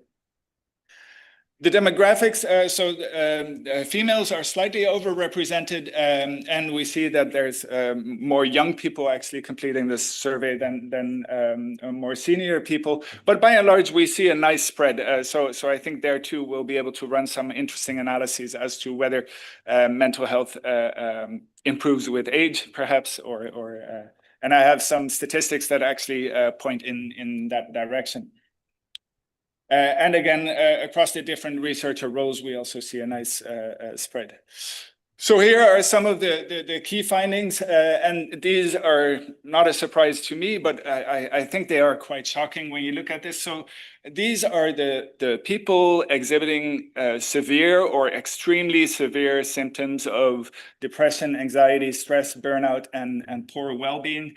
We see that these issues are especially pervasive at the more junior levels, where people oftentimes face precarity, not having a steady job, and things of that nature, but perhaps also poor supervision, so forth. So we see that 20% of young researchers indicate severe or extremely severe symptoms of depression. And these measures that we use are all standardized measures. So the well-being measure that is up there is derived from the World Health Organization that also set a threshold on mental health. And there, if we apply the threshold to these data, 55% of first-stage researchers exhibit poor well-being or extremely poor well-being, if you will. Interestingly, things get better as the career progresses. One could hypothesize why this is the case. Is it survival of the fittest, perhaps? Or is it the fact that people in early stages of the researcher career face particularly adverse circumstances? That's something we'll be delving into in more detail. So here are structural equations models. Mind you, these are still at the individual level because, as said, we're having some difficulties getting the institutional data. So the data host actually decided to anonymize all the institutions, which is something we'll have to renegotiate because we actually want to be able to aggregate our data to that level. But at the individual level, we find interestingly that sense of community is one of the strongest antecedents of mental health. So people who get isolated, I suspect, exhibit greater symptoms of depression. The R squared there, it means that we're explaining 20% of the variability in depression on the basis of these antecedents, okay? But of course, we have to be very careful with causal interpretations. I've drawn arrows here, but the research methods that we're employing, cross-sectional survey, do not actually allow us to determine the direction of that arrow. So it might just as well be the other way around. And that's something we hope to address by aggregating the data to the institutional and country levels. What's also kind of striking about these results, and I have about 6 slides for all the different outcomes, is that the leadership variables are not particularly strongly related to these mental health outcomes. So when we look at the leader variable, so leaders not really caring for their subordinates or placing a lot of demands on their subordinates, those antecedents did not relate significantly to these outcomes, but I suspect this is due to the fact that this sample contains the leaders themselves as well. So this is based on the entire data set, and but at some point we intend to zoom in on the more junior employees, and then I expect those leadership related variables will have stronger effects. Interestingly, the relationship of conflict with depression is counter our hypothesis. So we expected conflict to be a bad thing. But as it turns out, conflict is negatively related to depression. And we're still wondering about that. My first intuitive explanation for this finding was that perhaps many of us sit like cats being stroked the wrong way. And we just think, oh, this is not really nice. And maybe by speaking up and trying to address your situation and perhaps inciting a conflict, that might help. But actually, I revisited the items of this scale, and it really has to do with the department being characterized by conflicts and backstabbing and things of that nature. So that I actually suspect that that's not a very nice thing. And I now think this relationship is due to a statistical phenomenon that's known as multicollinearity, which is what happens when you have many antecedents that are correlated amongst themselves in trying to predict some outcome. For anxiety, we see similar results. So again, a sense of community is at the top of the line. And I think there's a message that we can all take from this, that by trying to form communities, and certainly in my own experience, this research on mental health project has been a very tight-knit community of people. And it's been, very meaningful to be a part of that. Illegitimate tasks is also an interesting one. So many people are being asked to do stuff that is not technically part of their job role. In another study I conducted, we found that people who completed their administrative burden were actually worse off than people who didn't. And I can imagine that is also due to this fact that if you engage in a lot of admin, you might get more admin or be recognized for your role in that. So that might not necessarily be a good thing. But by and large, and I won't go through all these outcomes in detail, but we find kind of similar effects. A sense of community is always in the top 3. When it comes to stress, having a predictable environment helps. So having no surprises there where it comes to reorganizations and things of that nature. Burnout, similar predictability, illegitimate tasks, and sense of community again are amongst the most strong correlates. Interestingly, for burnout, we're explaining 34% of the variability in people's self-reports of how they're doing in that regard. So that's quite promising there where it comes to the subsequent analysis that we aim to conduct. And finally, for well-being, we're explaining 20% of the variability. And again, based on variables such as predictability, sense of community, and conflict. We also ask people to tell us what they thought should be improved if they were in charge at their university. And their top of the line is management and supervision, job security. We know that many of our PhD candidates and postdocs are facing precarious positions. In the Netherlands, we have this phenomenon of the serial postdoc. So a person who just completes postdoc after postdoc after postdoc after postdoc, and then essentially dead ends their career by not gaining any relevant teaching experience. These are things that we'll likely look into with natural language processing at some point to examine whether we can establish relationships there as well with the various outcomes. I think I'm slowly running out of time, but we just published a data set in light of or in line with open science practices. So basically anybody who is interested in engaging with these data can find them online. We're also in the process of publishing a data publication that basically outlines all the ins and outs of how we collected the data and what they are about. And what we are intending to do, or what we're currently in the process of doing, is to write proposals for follow-up funding. And more specifically, we're interested in examining whether we can work towards some kind of institutional certification there where it comes to research on mental health. So some kind of sign of approval based on various indicators that we know are strongly indicative of the mental health of the people that reside within those institutions. So as said, we have published the anonymized data set, and the full data set, I should say, ought to be available in this secure analysis environment. But as I indicated, it's sort of been overprotected, and what essentially has happened to the data is that they have been subjected to an algorithm that's called k-anonymization, whereby any unique case is removed from the data on the demographics. So for instance, if you're the only woman, a physics professor working at the University of Amsterdam, then it's very easy to re-identify that person. So basically what this algorithm does, it introduces noise essentially. But that kind of counters what we want to be able to do with the data. So we have yet to look into that. That's all I had in store for you today. Thanks for your time.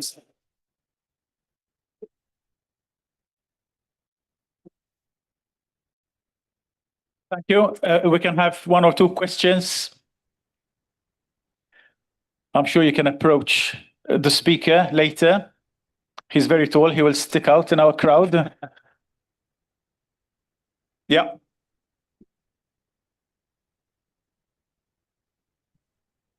Thank you very much for joining this conference in Malta. I just wanted to ask a question.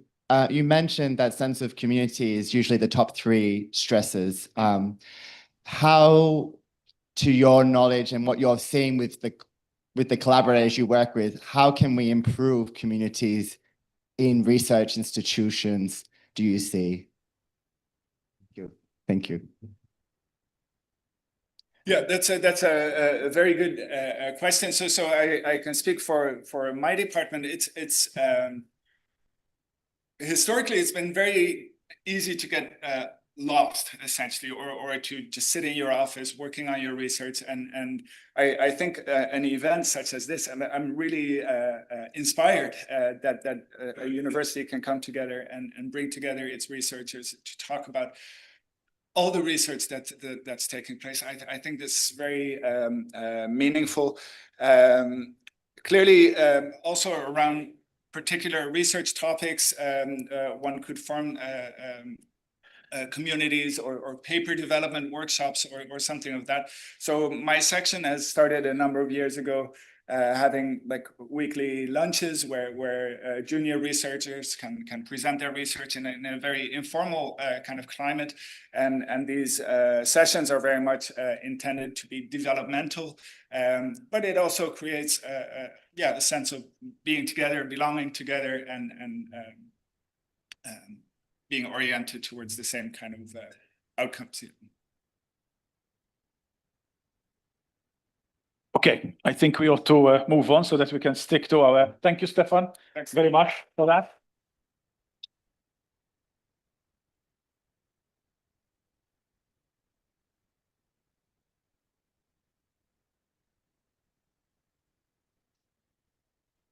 Okay, so the next part of today's proceedings is the doctoral awards ceremony. And we're honored to have the Honorable Kita Tsopartitanti, who has also supported this event. He's the Parliamentary Secretary for Youth, Research and Innovation, to present the awards for us. But I believe that he has some welcome address also for us this morning. So I ask you to come to the podium.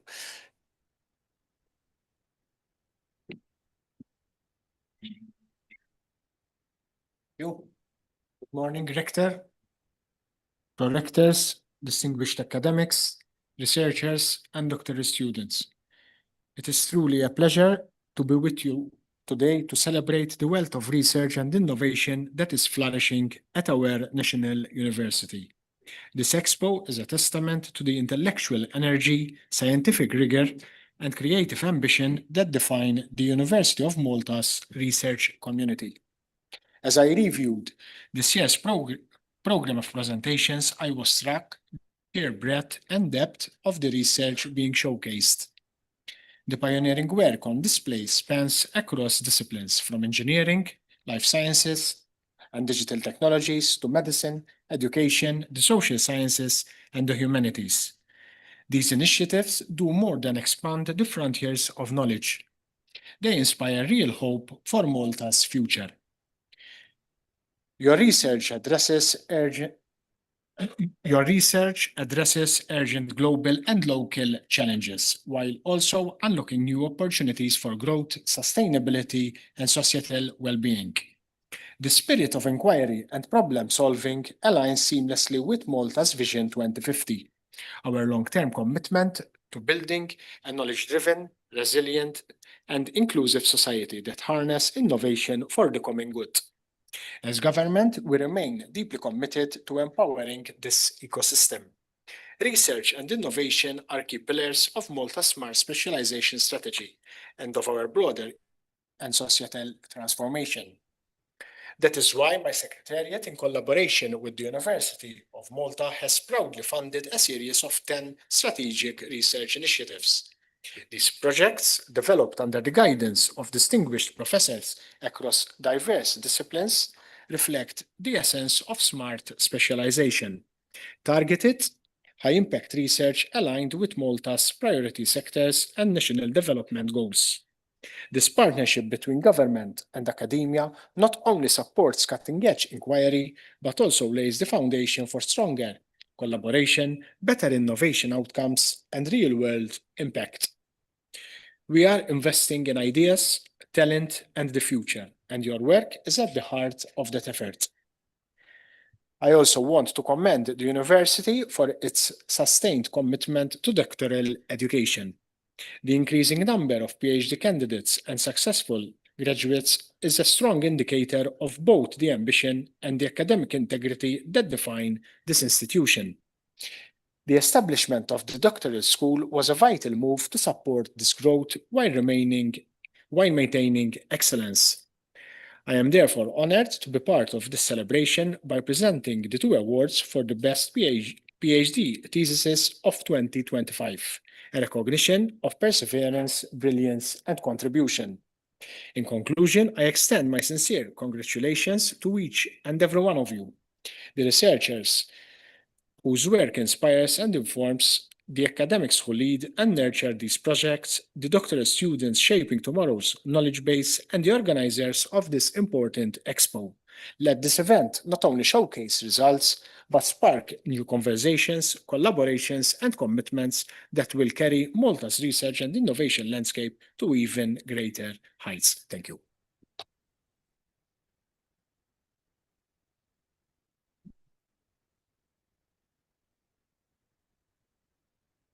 Okay, so this year we had 63 students graduating PhD, and the doctoral school board had to contend with 7 nominations in the field, the STEM, and also in the humanities/social sciences category. We went through these nominations based, as I said, on what the Board of Examiners had indicated. We also contacted the supervisory teams for these nominees, and our choice fell on 2 candidates. And it is a huge honor and a pleasure to be able to give this award, which I hope by next year will have a category for supervisors too. We'll have to devise a way of actually getting nominations and also awarding what often goes unsaid and unrecognized. But this year it's with the students. They will get 500 euros prize money each for this. I start with Dr. Simon Azzopardi, who is also a colleague in my faculty.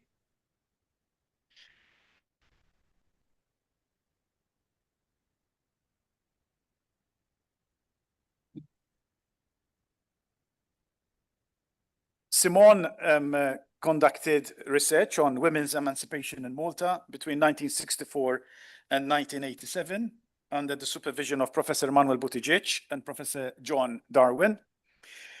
The doctoral school board, I read the citation, found that Simona Tsopardi's thesis was original in thought, elegant in prose and narrative, and engaging insofar as it sought to define the varied meanings of women's emancipation in Malta at a crucial time in the island's history.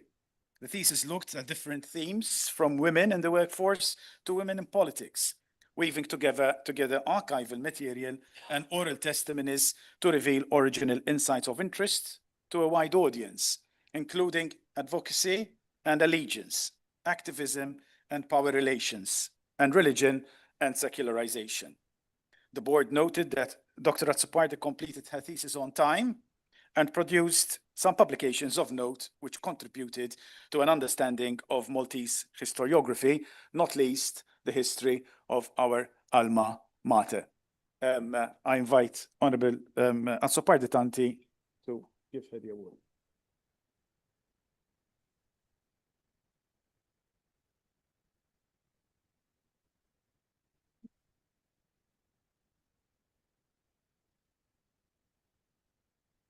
Next is Dr. Carl Fiteni from the Institute of Space Sciences and Astronomy of our university. Carl's thesis was called Secular Evolution in the Milky Way Galaxy, and he was supervised by Professor Joseph Caruana and Professor Victor De Battista.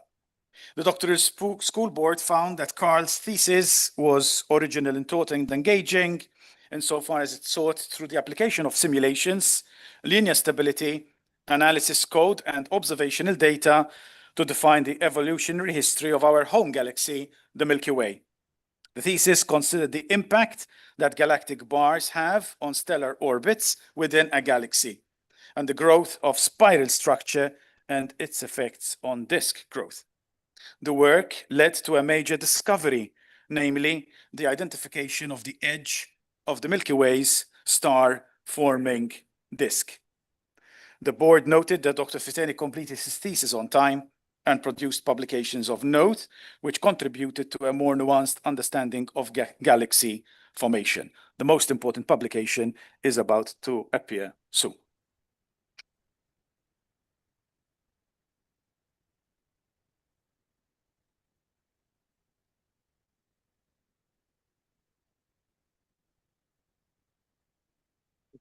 Thank you very much.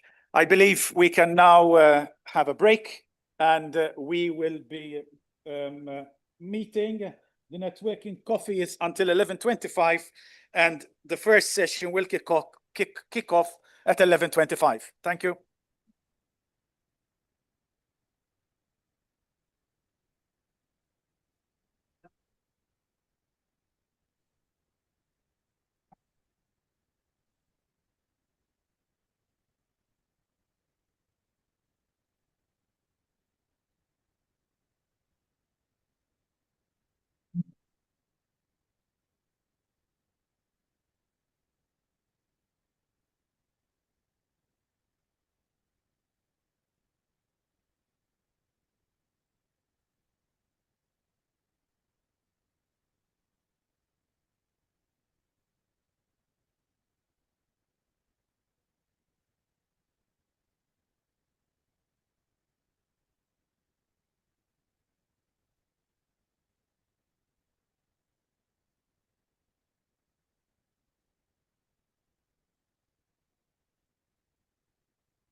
Test 1, 2, test 1, 2.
Test 1, 2. Test.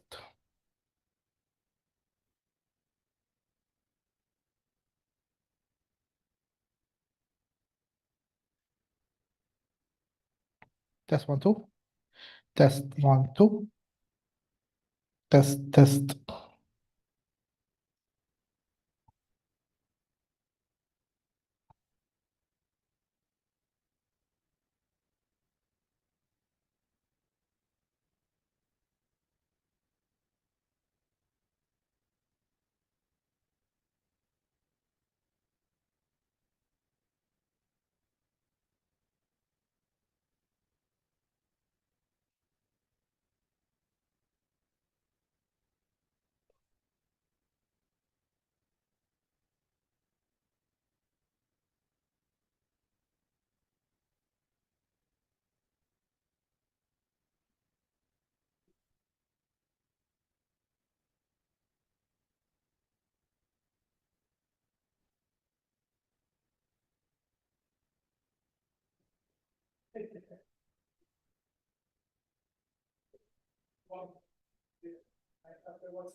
Connect.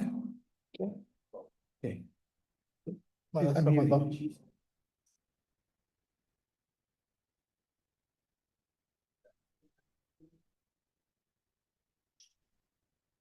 Hello.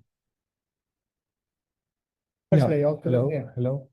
Yes, I can't shout too much because I have I lost my voice a little bit over the last 2 days, but it should be You okay. need to help it. Yes, I will. No.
Hello, testing 1, 2, 3, testing.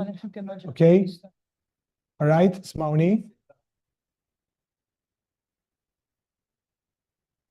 أو هنكون هنا. Okay. All right. Kas li ma jaħdimx nixel dan.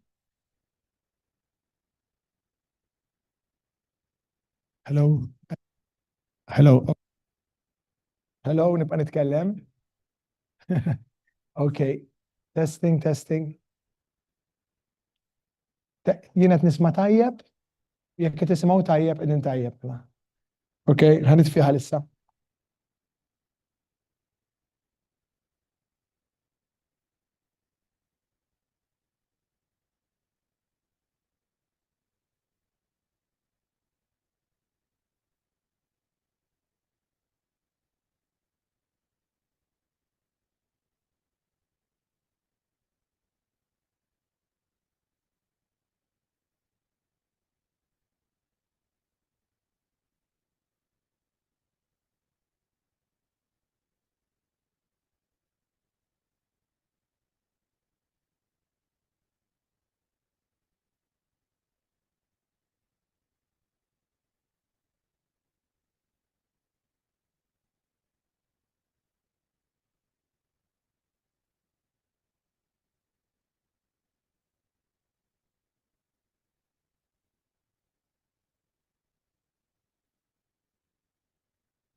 Hello. Hi. Can we settle down, please? We're going to start the discussion panel. The topic of the panel is reimagining the university in the age of AI, challenges, choices, and change. I leave it in the able hands of my colleague, Professor Mario Aquilina, who is going to act as moderator for this panel, whilst also thanking all the panel members for accepting to contribute to this part of the event. Thank you. All yours. Thank you.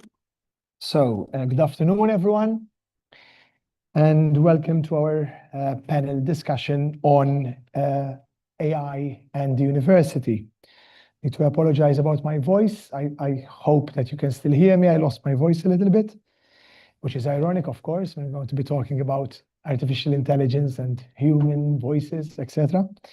So, artificial intelligence often conjures up visions of growth, efficiency, and exciting innovation. For some, AI is a revolutionary force, one that can help us solve complex problems, as also we saw in a number of presentations today.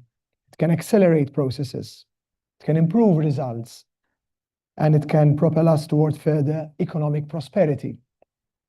Others are more cautious, voicing concerns about displacement, surveillance, the erosion of human judgment, and the imbalance of power between those who design and control these technologies and those who are shaped by these technologies.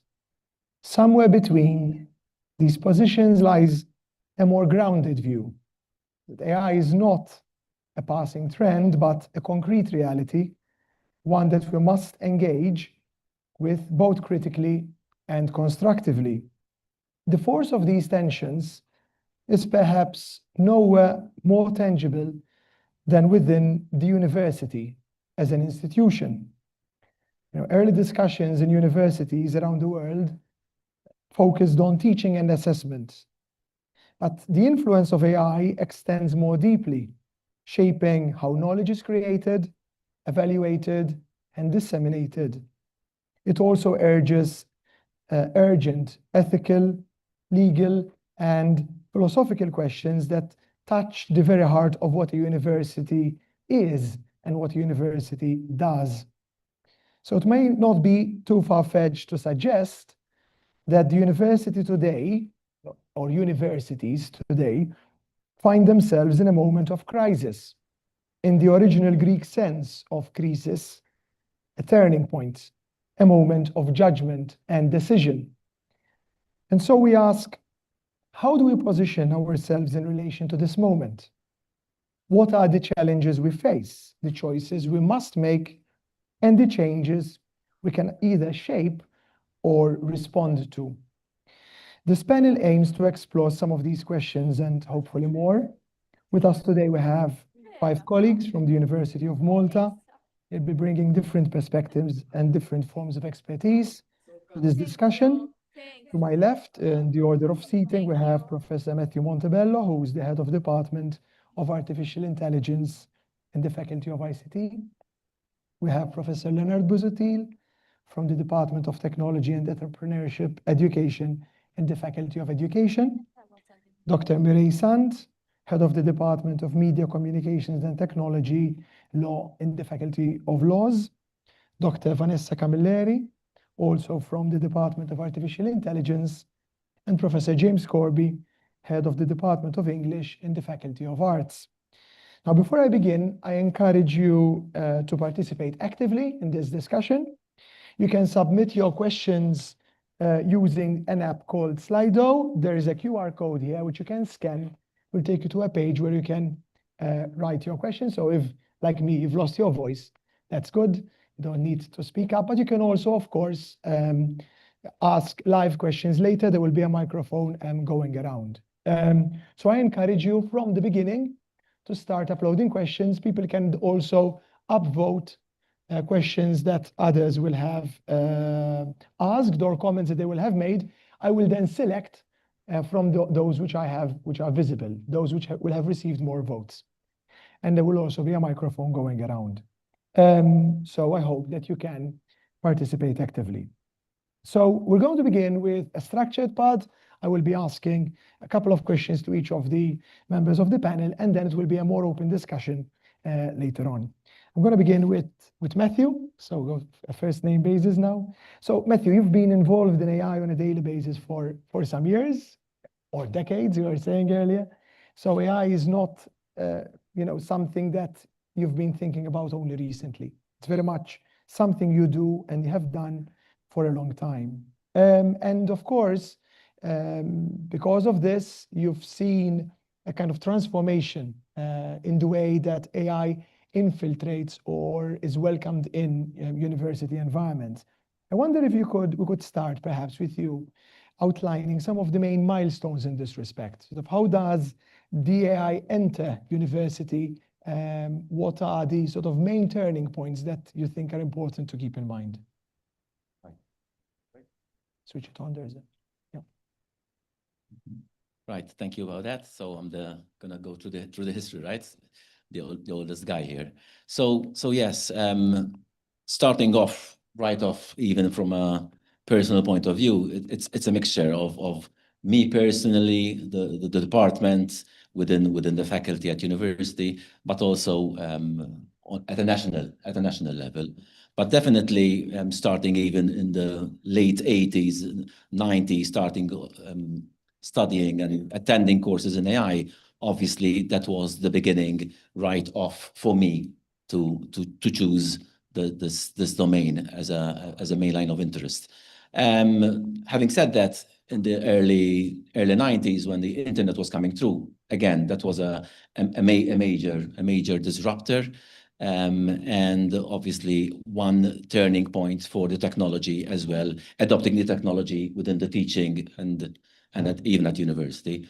Mid-90s, even thanks to Professor Juanito Camilleri, the Department of AI at the time was Computer Science and AI had started, and with the first degree as early as 1995, the first degrees in CSCI or in AI. And that is quite something that a lot of people don't believe. They think that the AI department started in November 2022, when the first Gen AI engine was unleashed, literally.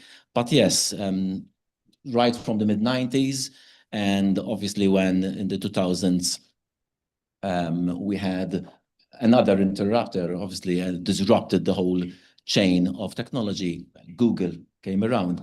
Again, the idea, and in my case, investigating the use of AI to personalize searching and search engines. So that's from a personal point of view, including the department. So I became part of the department in the late 90s, again, thanks to Juanito, and eventually started teaching, replacing some of his classes and pushing AI.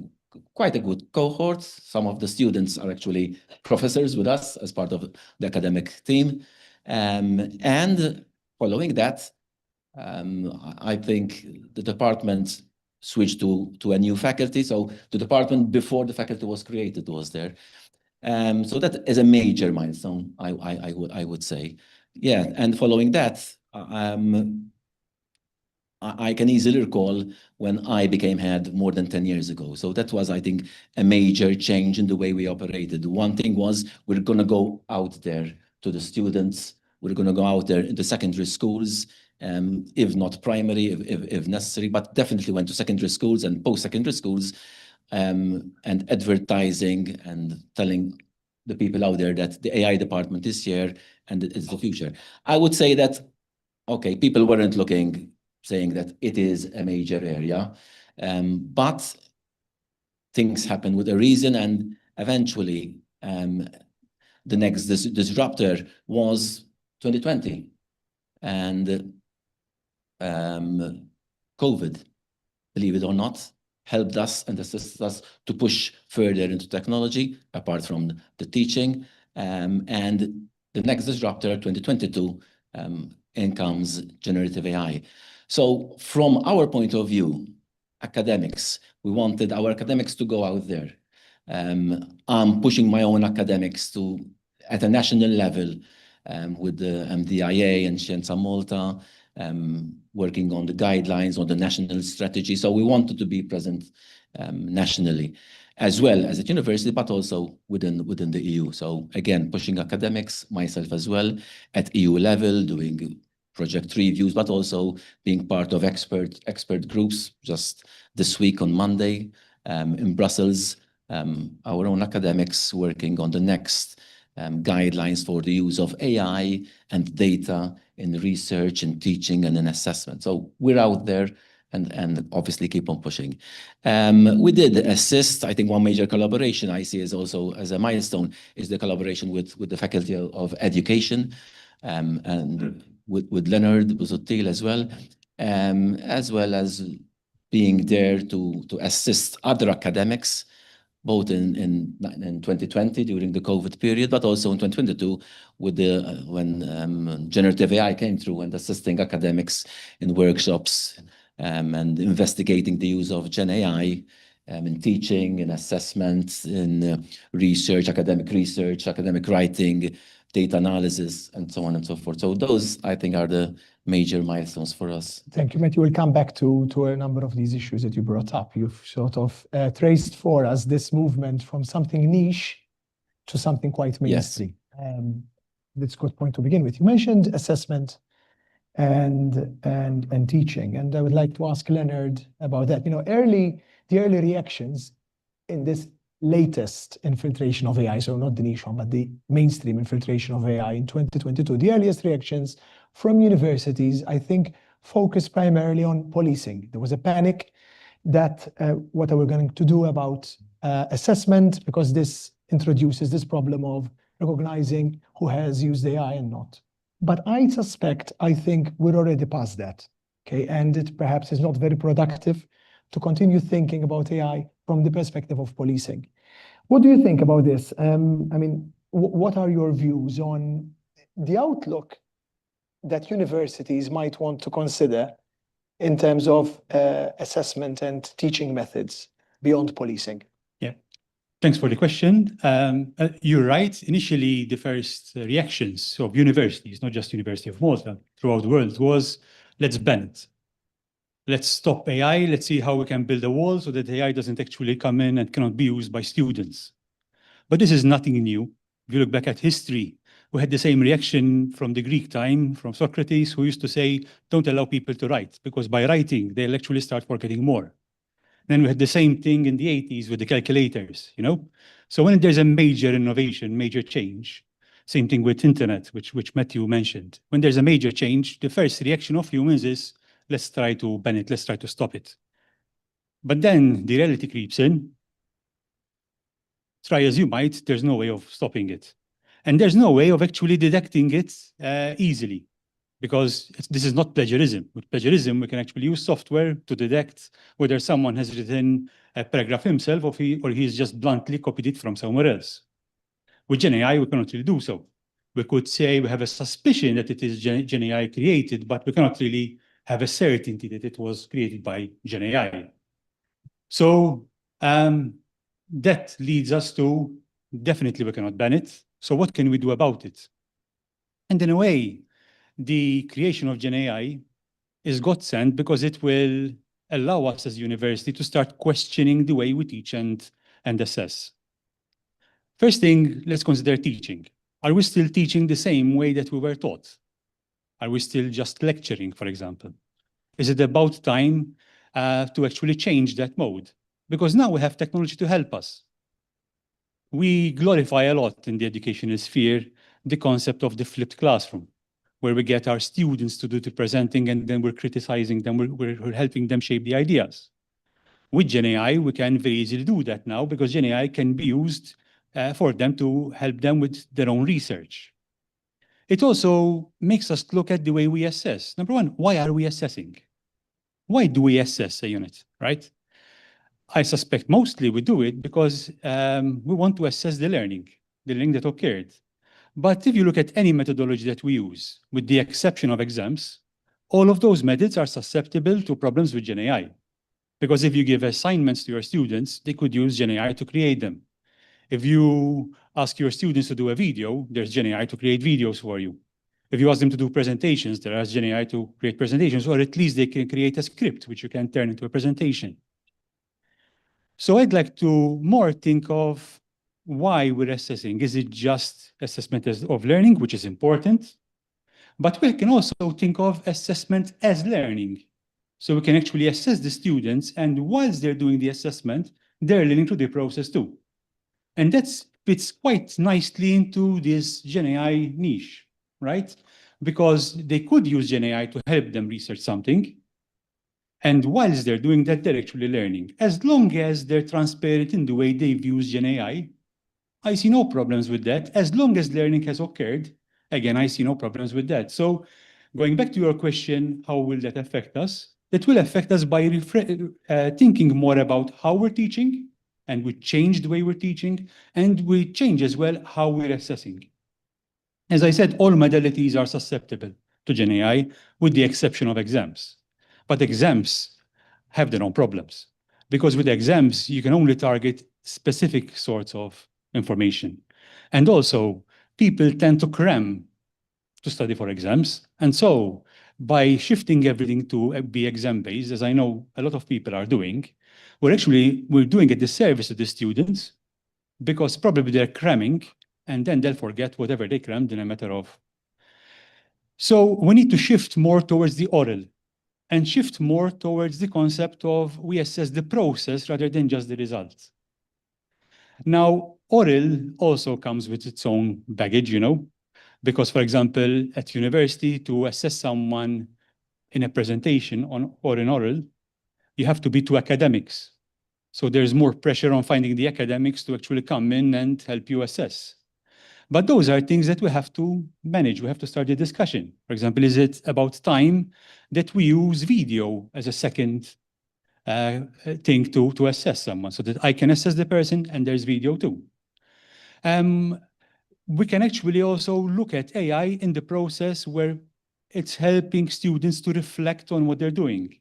So we actually get students to get GenAI to do something and then reflect on the outcome and seeing how that could have been improved and what the process they did to achieve it. So these are all good things. It's not all bad when it comes to GenAI and university. It shows you seem to think of GenAI as crisis in a positive sense, in the sense that it leads to reflection. There might be questions about what is, if anything, is lost in that movement, and whether anything that might be lost would be worth hanging onto and keeping. We'll come back to that later. Of course, we cannot ban AI, but we can legislate. And that leads me to, I'm quite happy with the smooth transition. Tell us about the legal framework for the use of AI, the adoption of AI, particularly in university contexts. So many of us, of course, might use AI on a daily basis, or we might also have integrated it in our assessments. But what is the legal framework for what we're doing? What should we be aware of? Thank you, Mario. So many of you, I'm sure, have at least heard of this recently enacted law at EU level, which is referred to as the AI Act. This is actually, and this is the main framework for the topic we're discussing. The AI Act is actually, in terms of EU law, a regulation, which means that it's directly applicable in the member states. What this means is that you do not require any national legislation. It's EU law which applies directly at the national level. Because it's obviously an EU measure, it's intended to harmonize laws which regulate AI across the internal market. It also aims to protect the health and safety of individuals, as well as fundamental rights. Now, this is quite innovative at EU law, because health and safety is actually a traditional area of law, which is referred to as product safety. AI can be seen as a product, but it combines protection of fundamental rights in a single legal framework, which is particularly challenging. Now, what the AI Act does, okay, and another thing about the AI Act, of course, is this great discussion about achieving the proper balance when it comes to regulation. Because if you it's regulation versus innovation. The problem is that if you over-regulate, you may stifle innovation, but if you under-regulate, any potential risks resulting in harms may happen without any remedies or any protection from such harms. Now, to delve into the substance of the AI Act in brief, the AI Act upholds a risk classification. That means that AI systems are classified according to a risk scale. And the first category is referred to as having an unacceptable risk, which means that this kind of AI systems are actually prohibited in the European Union. Now, perhaps I should also say that the AI Act in a recital does acknowledge the value of AI for education or in the educational context. Now, coming back to this idea of prohibited systems, one of the prohibited systems, which is particularly relevant in the education context, refers to emotion recognition, the inferring of emotions through biometric analysis of the face. So in educational institutions, as well as in the workplace, emotion recognition is a prohibited system in the European Union. So, for example, it would be prohibited, illegal, to have a camera in class that can read students' face and determining through the AI whether a student is attentive or bored or confused or frustrated, and potentially using these inputs to assess the student or even to assess the teaching. However, there is an exception to this prohibition when it comes to medical and safety reasons. And I should immediately tell you that that which is not prohibited in this area falls into the next risk category, which is called a high-risk category. Now, what do we mean when we say health and safety? An example that I could think of would be, let us say you have maybe a system which is a form of self-help for students who have particular maybe mental health issues. And with their consent, because another provision of the AI Act does impose transparency, that if I am the subject of emotion recognition, I should be aware of it. Then I could have a system, perhaps, imagine it's a self-help system, but if the system reads I'm going to have a panic attack, it could potentially alert a 24-hour service, psychological support, for example. So if you do, as I said, when it comes to health or safety reasons, you could have an exception from the prohibition. Now, in the high-risk category, I'm trying to put everything very much in a nutshell and also focus on where the AI Act touches the educational system. In the high-risk category, there's an annex in the Act which lists various systems that are considered to be high risk with a reference to the purpose of the system. So it's the intention, how you are going to use the system. And when it comes to education and vocational training, there is a number of systems that are considered to be high risk. And these involve things that you guys have already before me mentioned, things like using AI to assess students, to assess their learning, even to steer the learning process, using AI to determine whether an individual, not a student, obviously, an individual has the right should access an educational system or not, for example. Also in what is called proctoring of exams. So basically using these AI systems to monitor and to detect any prohibited behavior in the context of tests. So these are all considered to be high-risk AI systems. And what this means effectively in the context of the AI Act, sorry for the small lecture here, in the context of the AI Act, what this means is that it then triggers certain requirements for the AI system and certain obligations for the providers and for the deployers in terms of, for example, compliance assessment, in terms of quality and risk management, in terms of human oversight, which I'm sure we'll be talking about. And very importantly, in the education sector, because it applies to both the public sector, but also to the private sector in this context, the private sector provides a public service, is the carrying out of a fundamental rights impact assessment, which I think is a very interesting development, which basically means that there's a legal obligation to run an impact assessment, but focusing on the risks and the severity of the potential harm that could arise to fundamental rights. If I had to wrap up and just say one last comment, we mentioned Gen AI. Gen AI is very hard to regulate because it's a general purpose AI model, so you can't regulate it in terms of intended purpose, can have various purposes. If a general AI model is deployed in the context of these high-risk AI systems I'm talking about, of course, it would fall to be considered to be high risk. Otherwise, the AI Act regulates general purpose AI models Again, it's another story, but mostly with regards to transparency.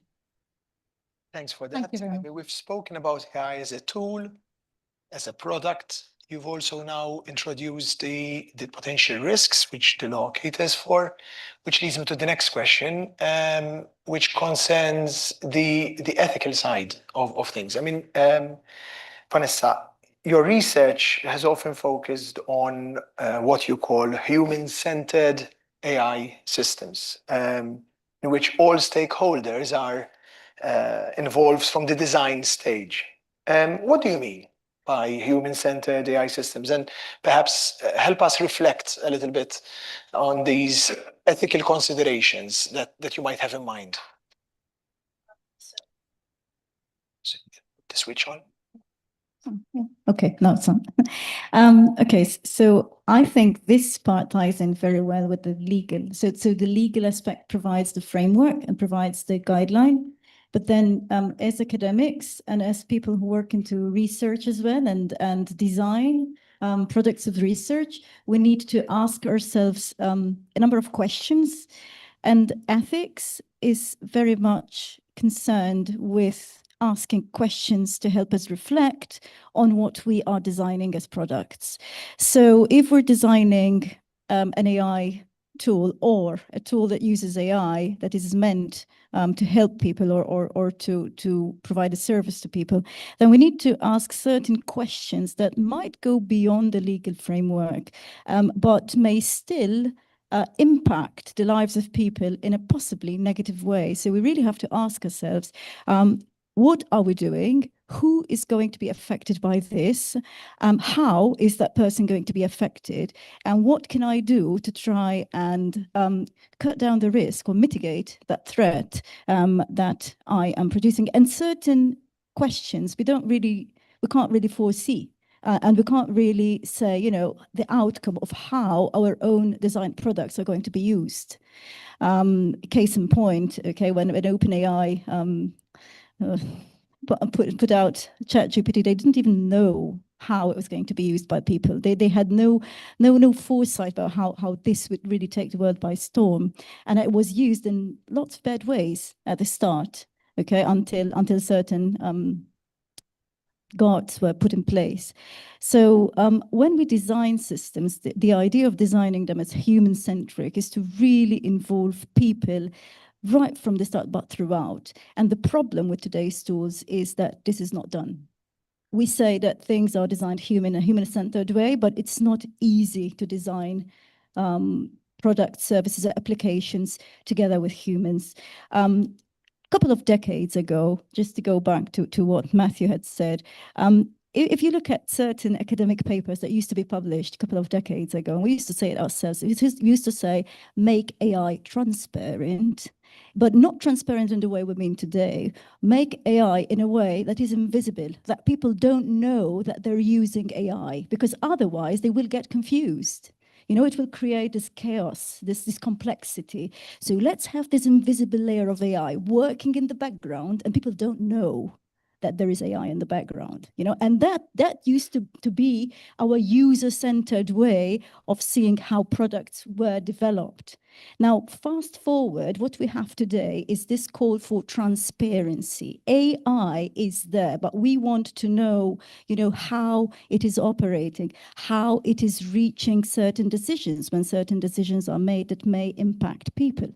So, for example, if I were to give an example of motion, right, or emotion recognition, and we're going to think about certain projects. A few years ago, before the EU AI Act, myself and Matthew had students working on this idea of emotion recognition through video, because that was a serious research direction, you know, to try and understand what students are feeling in class so as to help them.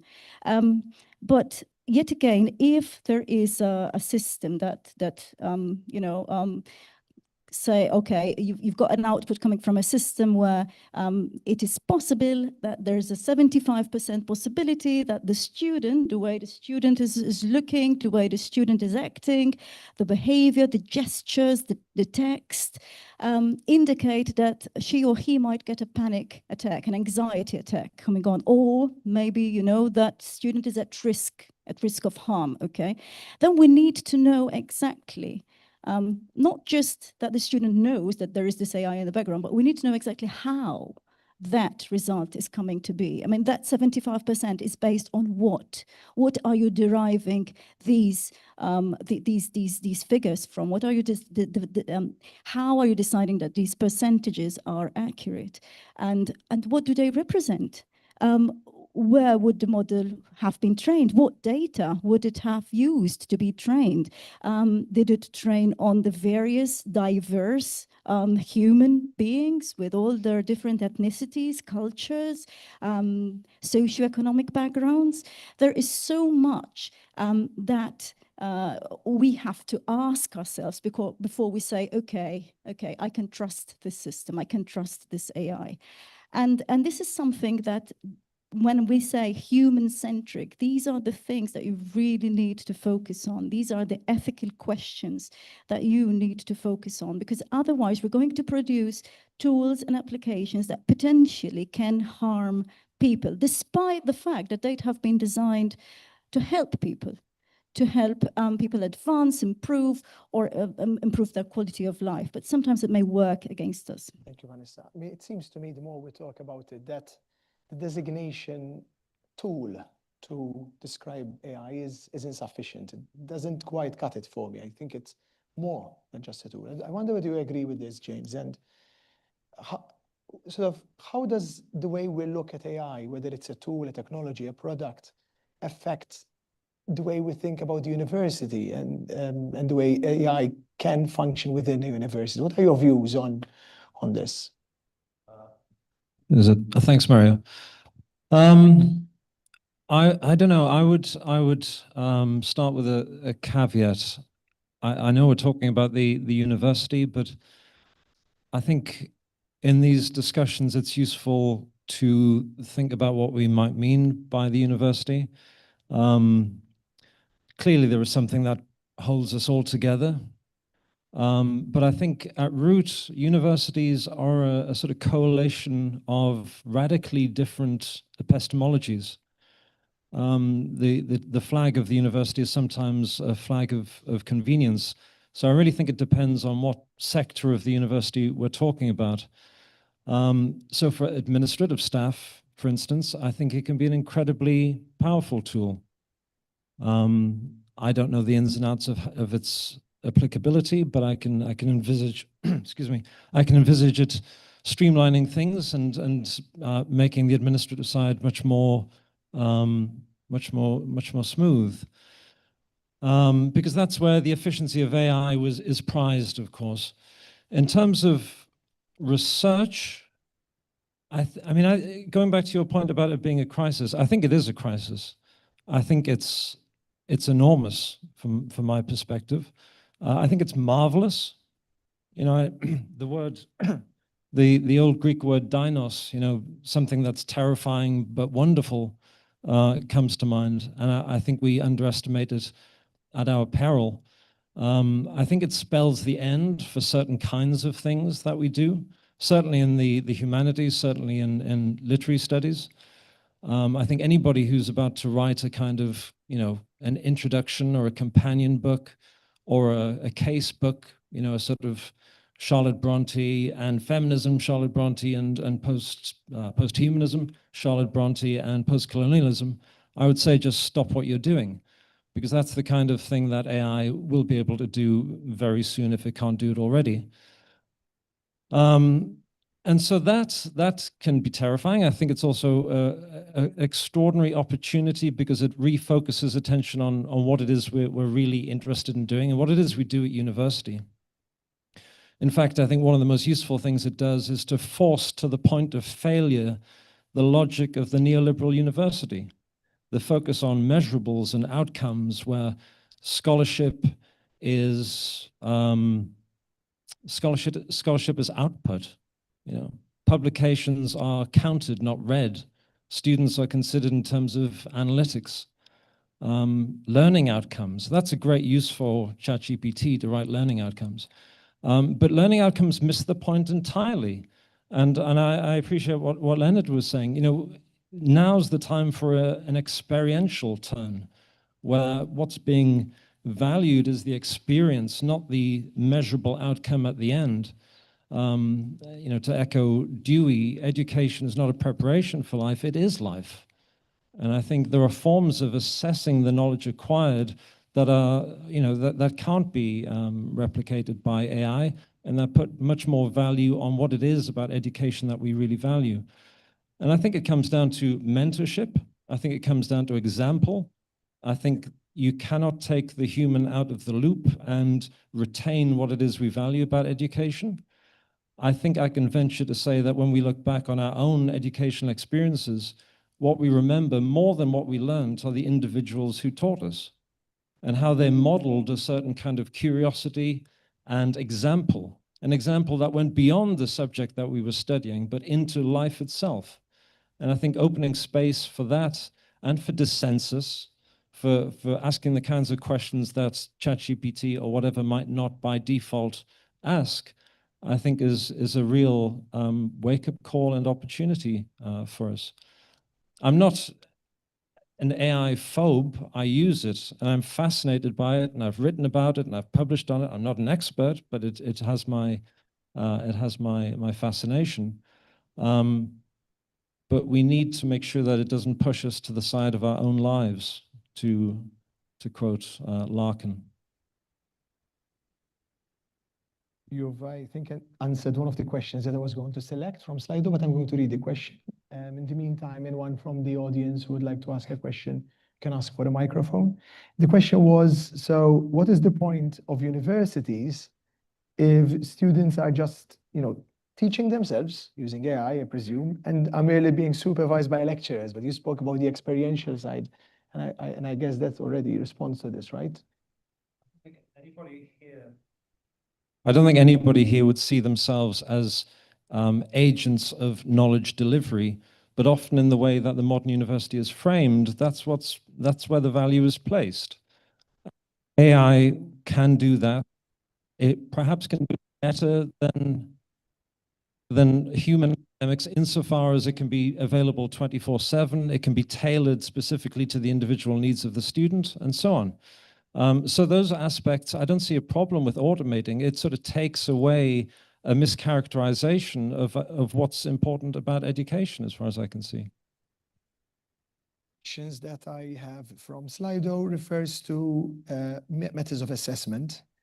There are questions about the orals, but there's one question which perhaps is a bit more general and which we can go for. So could one or more of the panelists provide us with examples, or maybe an example, since we do not have too much time, of excellence for assessing our students with AI? I don't know who would like to take this question. Switch on then. Leonard will have something to say about that. It is online.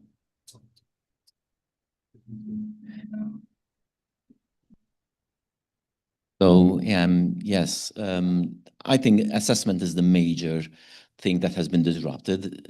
The teaching, true, I agree with James, but it's another technology that we have as a skill that we need to upskill ourselves. So that is one of the major challenges for academics, I would say, but educators in general. But the hard job is, yes, how we're going to change our assessment processes to actually assess the critical thinking, the higher level cognitive stuff we do. And yeah, we get plenty of these questions while we're doing workshops. So again, Leonard might give some input there as well. But the thing is, they tell me, I'm doing this. How can I do the assessment properly? And I give them a typical example. So one example is stop giving out, obviously, assignments which are susceptible to AI, giving out an essay on ethics in AI, which 3 of us teach actually in the study unit. And we switched it automatically in 2023, right away, in the first semester of 2023, into an open debate. And in this way, we could assess what the students are thinking. We're assessing their thought process. Again, go to James and what Leonard were talking. So literally show me what you're thinking, show me how you got to the answer. And it's the process that we're assessing with a rubric and all that. So that's a typical one. Again, it's a sort of an oral that Leonard was mentioning, in person.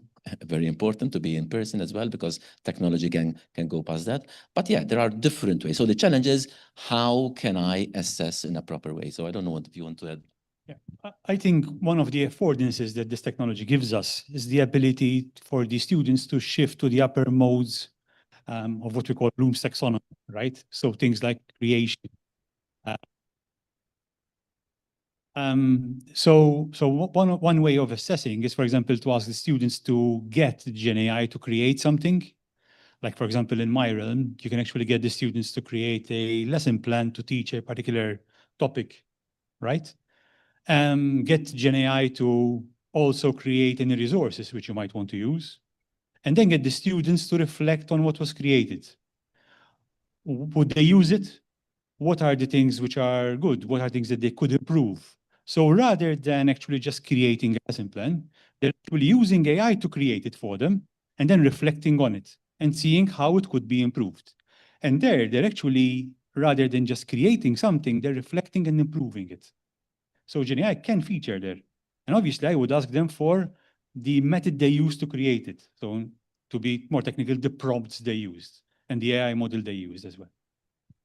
Can I add something to this? I think that one of the most difficult things we have in front of us as academics, as universities, is to change our mindset about what it is to teach and what it is to learn. Most often we think of teaching in the traditional way. Okay, there's knowledge and we've got to pass it on. Okay, so we see cases like, like, oh, what to do, do we become obsolete then? Do we become obsolete? What's the role of the lecturer, since, the lecturer just becomes the supervisor then? That's not it. We have to rethink this.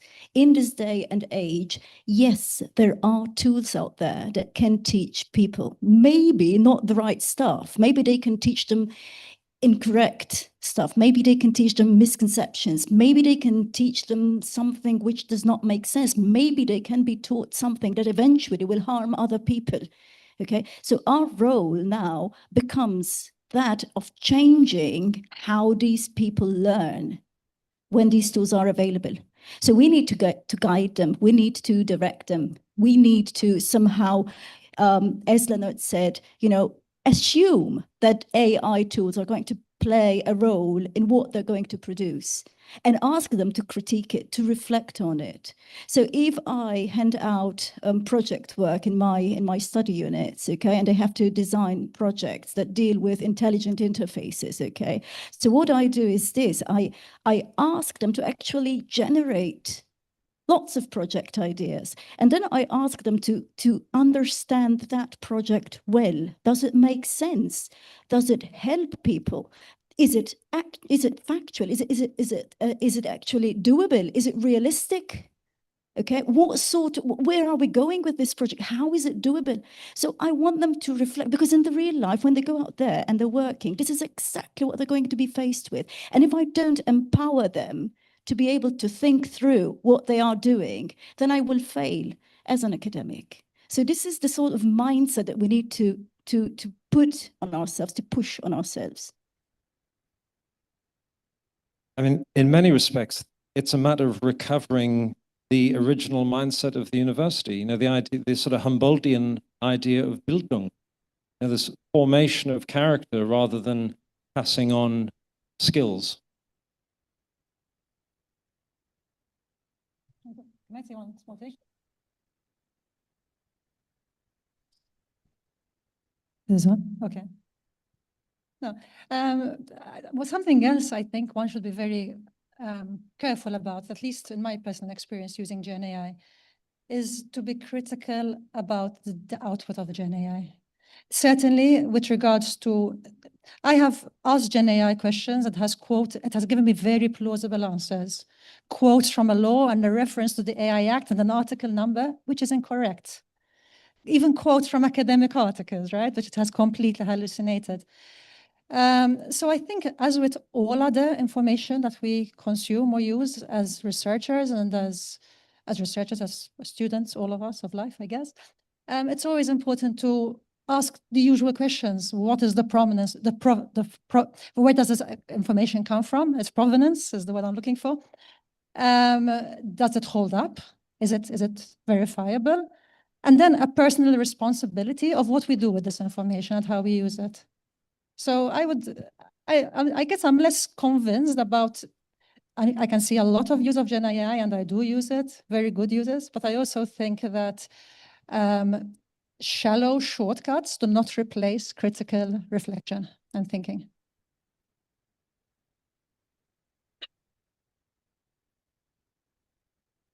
One possible way is sometimes not to use AI for everything. So to give an example, so we're often encouraged to promote the use of AI among our students.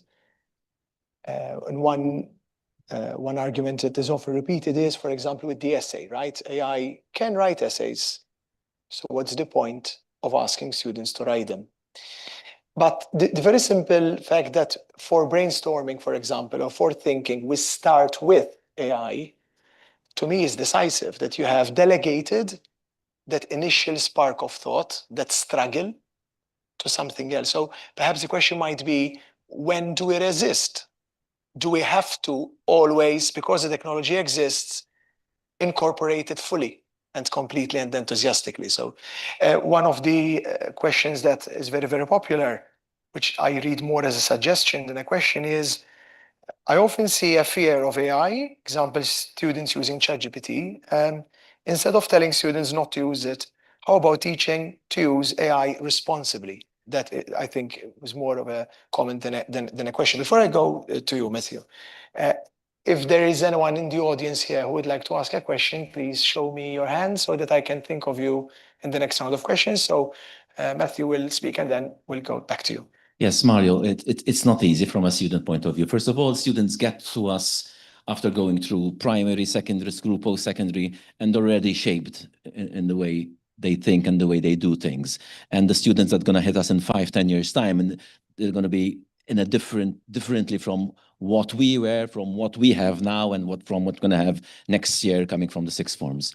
So that's a problem. And trying to convince them to do critical thinking when they have a tool that makes their life easier is not easy. So what I do with like any other technology, that I say, look, I'm going to use this for the good, and I'm actually going to teach them on how to use the tool. So basically, I had to stop teaching Python on how to write Python from scratch because it's useless. First of all, the industry do not do that. They write 20,000 lines of code in 2-3 minutes.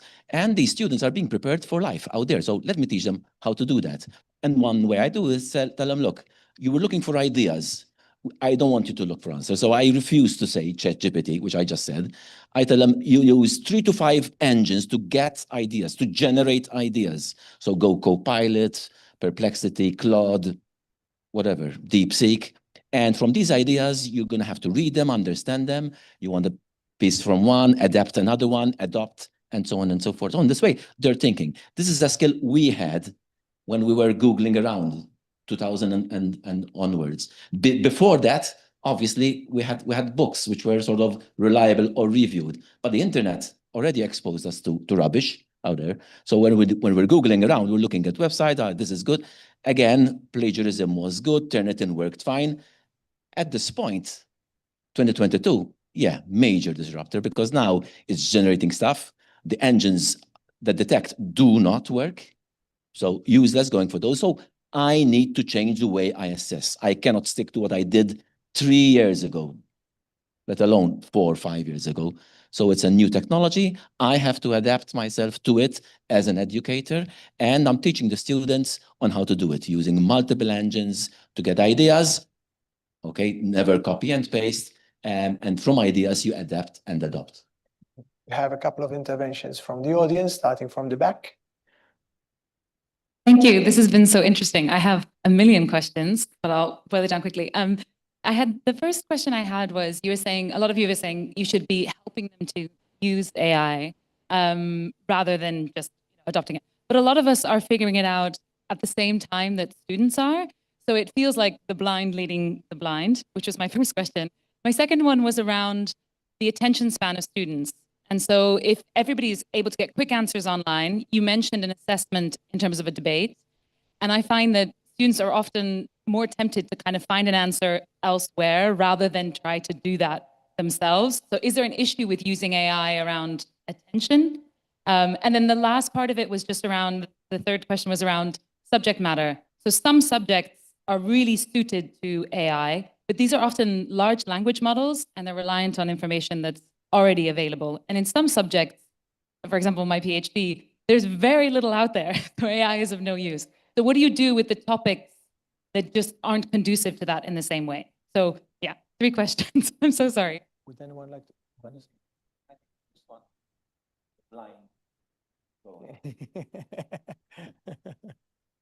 No, just one comment, then he can go. The blind leading the blind. There, you have something that's different. As an academic, you're not on the same level as a student. You may be on the same level platform as the student because, you know, the tools are evolving, you know, every day. And there's something new coming up. Even us, we're constantly updating with all these new tools and models. And what we used to do 2 years ago, I had students working on, you know, image generation from text. This is something that we're learning, but you have something different. You're an academic, your motivation is different. You know where your students need to get. So you've got that thinking, that reflection of where you know your students should go, which direction should go. So you're pointing them to that direction, and that's the cutting edge you have over the blind leading the blind. No, I instead of saying the blind leading the blind, I say we're building the boat while we're sailing, already sailing. And I've been sailing 30 years. So I know a bit about sailing and building the boat. So yes, the experience we have is not blindly, obviously. So we can lead. And again, if you treat it as any other technology, I know it's hitting the higher cognitive levels, but let's treat it as a technology and accept it to use it for the good. Having said that, I need to teach you how to use the technology properly. And I tend to go trying to minimize the plagiarism aspect, because if you go for one engine, and we know which engine they're going for, the chances of copying and pasting are bigger than having 3 and thinking about it. So yes, hopefully that message gets through.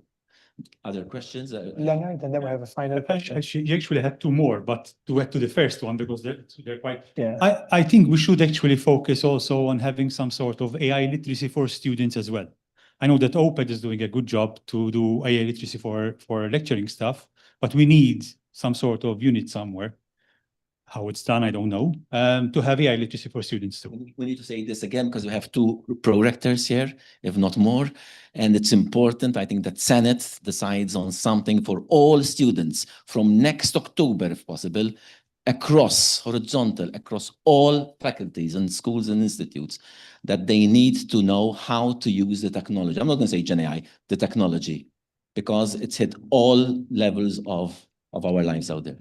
I also want to go back to the third question, about the topics. In a way, I kind of disagree that AI is more suited towards certain topics than others, not because I'm an advocate of AI, but because I see, and we see it in research all over, AI is everywhere. It is affecting every single job in every field. You name it, manufacturing, industry, agriculture, tourism, whatever, catering, customer care, gaming, whatever, any field, any domain. So when we are there within our faculties, within our subjects, we are preparing students for the world out there. So they're going to touch upon AI. So maybe AI in the traditional way, maybe that we're thinking about how to give assignments and what to give, maybe that might, cause some sort of tension there. But in reality, AI is going to affect and have an impact on every person. It is already doing so in various instances and circumstances. So yeah, I think this AI literacy thing is very important for everyone, really. I had a question, I think, from Dr. Jen. All studies about Maltese education system show that it's first the university that changes and then it affects students. You've mentioned that we need to go down to primary, but the fault in primary education and secondary education lies with the university. It's our fault that O levels are full of content. It's our fault that we are specializing kids from the age of 12. So you've all mentioned process, and that learning should be a process, not content. I would, rather than discuss AI, which is there, and we will have more of it, and new technology, we need, the revolution should be about changing teaching into process. This one. Fully agree, James? definitely. But then first, James can intervene, and then we'll have a final question from the audience. Right. You just agree, okay. So I have a question. So my question is that from a lot of what I've just heard, what we're teaching students is how to use AI. That's all. Like we're bringing a university down to how to manage search instead of reassessing what a university is, what we, how we work with our students, the sort of feedback we give. I don't know, but what the impression I'm getting is just going to make them learn how to use many search engines, and they're going to work, you know. And I know that AI is everywhere, and it's the same in all fields. I can't get my students to do certain things. It would defeat the whole purpose. And of course, they know there's AI everywhere. They know it 2 steps ahead of me. They live it more than I do. I live it more subtle. They live it more direct. And it doesn't, but none of this is really helping us to teach better, to go back to what a university is, and take ourselves forward as the best form. It just, so yes, we will show new process of using content. The knowledge that but we're supposed to. But what we're all saying is exactly that. We're saying no, don't teach AI. No, we're saying use a thing to take away the spark. Don't have the initial ideas. Then get AI to write it for you. All you've learned is how to use an engine. No. That's okay. Okay. So it sort of like it went across in not a correct manner. No, it's exactly the opposite. What we're saying is go beyond the tools, because what's the tool today is not going to be there tomorrow. That's why Leonard said higher order thinking. That's why we said critical thinking.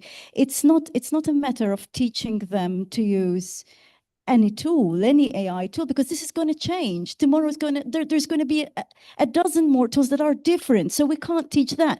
And when we talk about the use of the tools, sort of like how to assess, because these students we're not teaching them, that they have to use that. We're teaching them, we're saying, okay, you're using it. This is kind of the way that you can use it so as to reach a higher order thinking, but we're assessing their thought processes.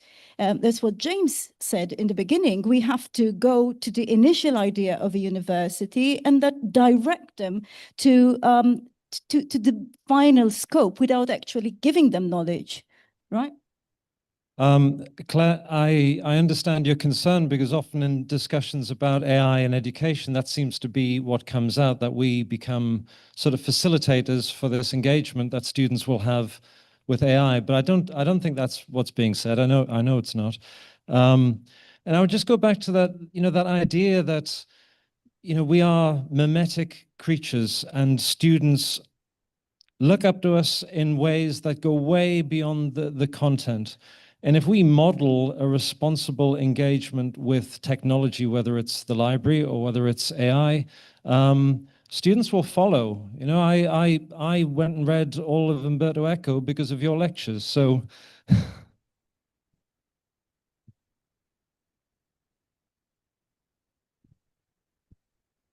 if I may.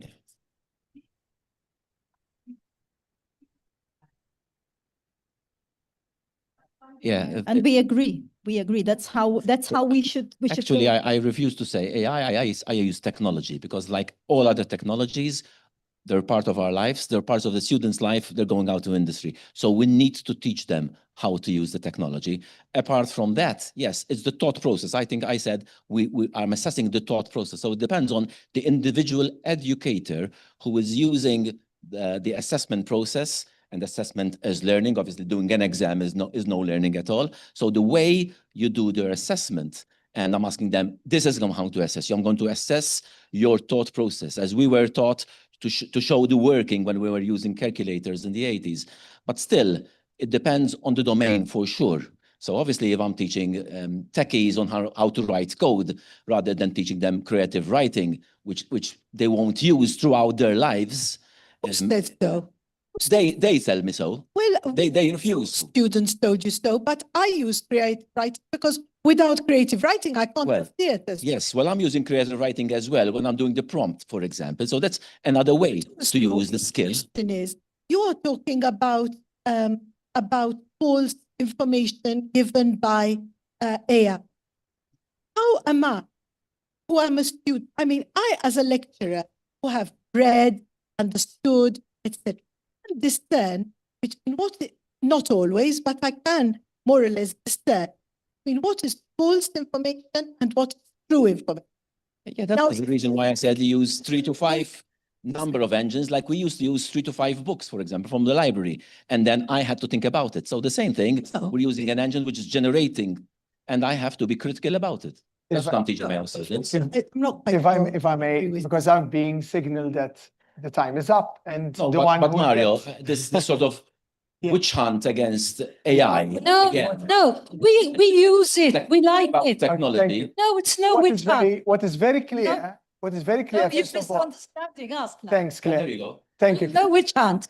We're all So, for it. I think when we're discussing the topic of the panel, we wanted something that would create debate. It is very clear that the choice of topic was appropriate. I think it is also quite clear that people want to discuss.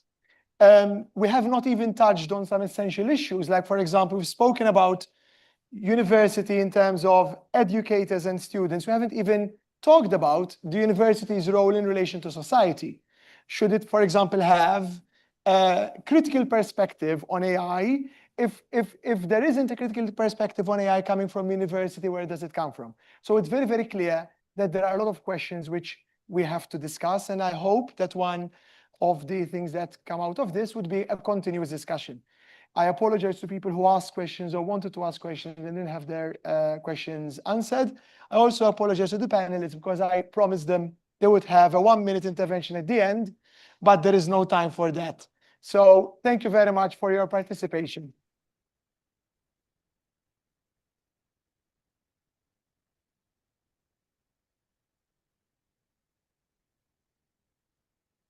And I want to thank all the panel members and Mario for this excellent, I don't know what to call it, a debate, a discussion, whatever. The thing is, there's actually an hour now for the poster session and networking coffee. So during the networking coffee, you can continue debating or whatever. But don't forget the posters, please. Because there are the poster presenters who will be sort of next to their posters to present. At the same time, there are space limitations in the theater where the posters are set up. So try to distribute yourselves between the coffee and entering the theater to view the posters. Thank you. And don't forget that we return back at 4:05 for the parallel sessions.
It's been a long day, but I hope that it's been a satisfying day. At least for me, it was. I'm very much impressed by the quantity and quality of research that gets done at our university, and also the variety, humanities, sciences, engineering, whatever, which is great. I think we should be really proud that we form part of this organization, the University of Malta.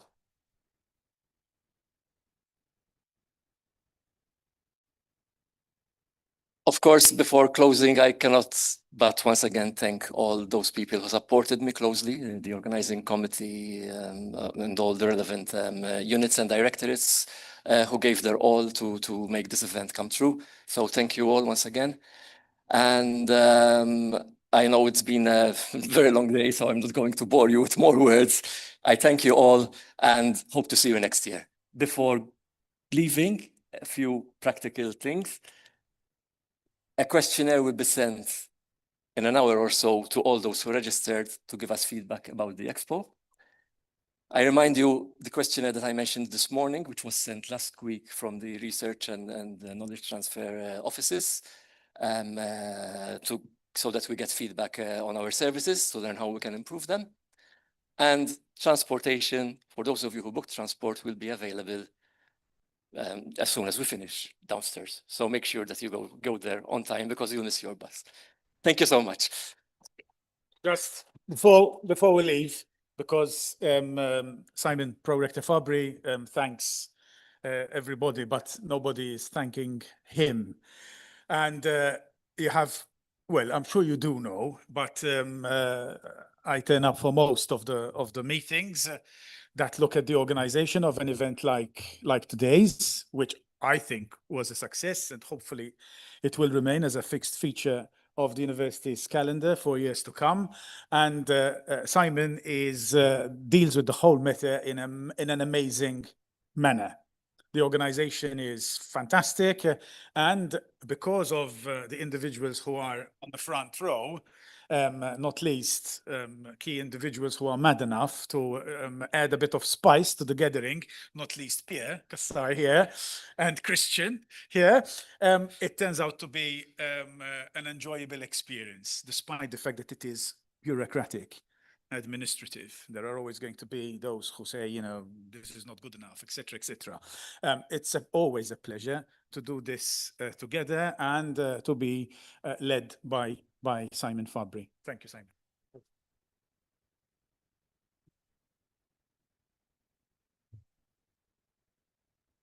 Thank you for those kind words. And of course, it's my pleasure to have you on my team. Thank you.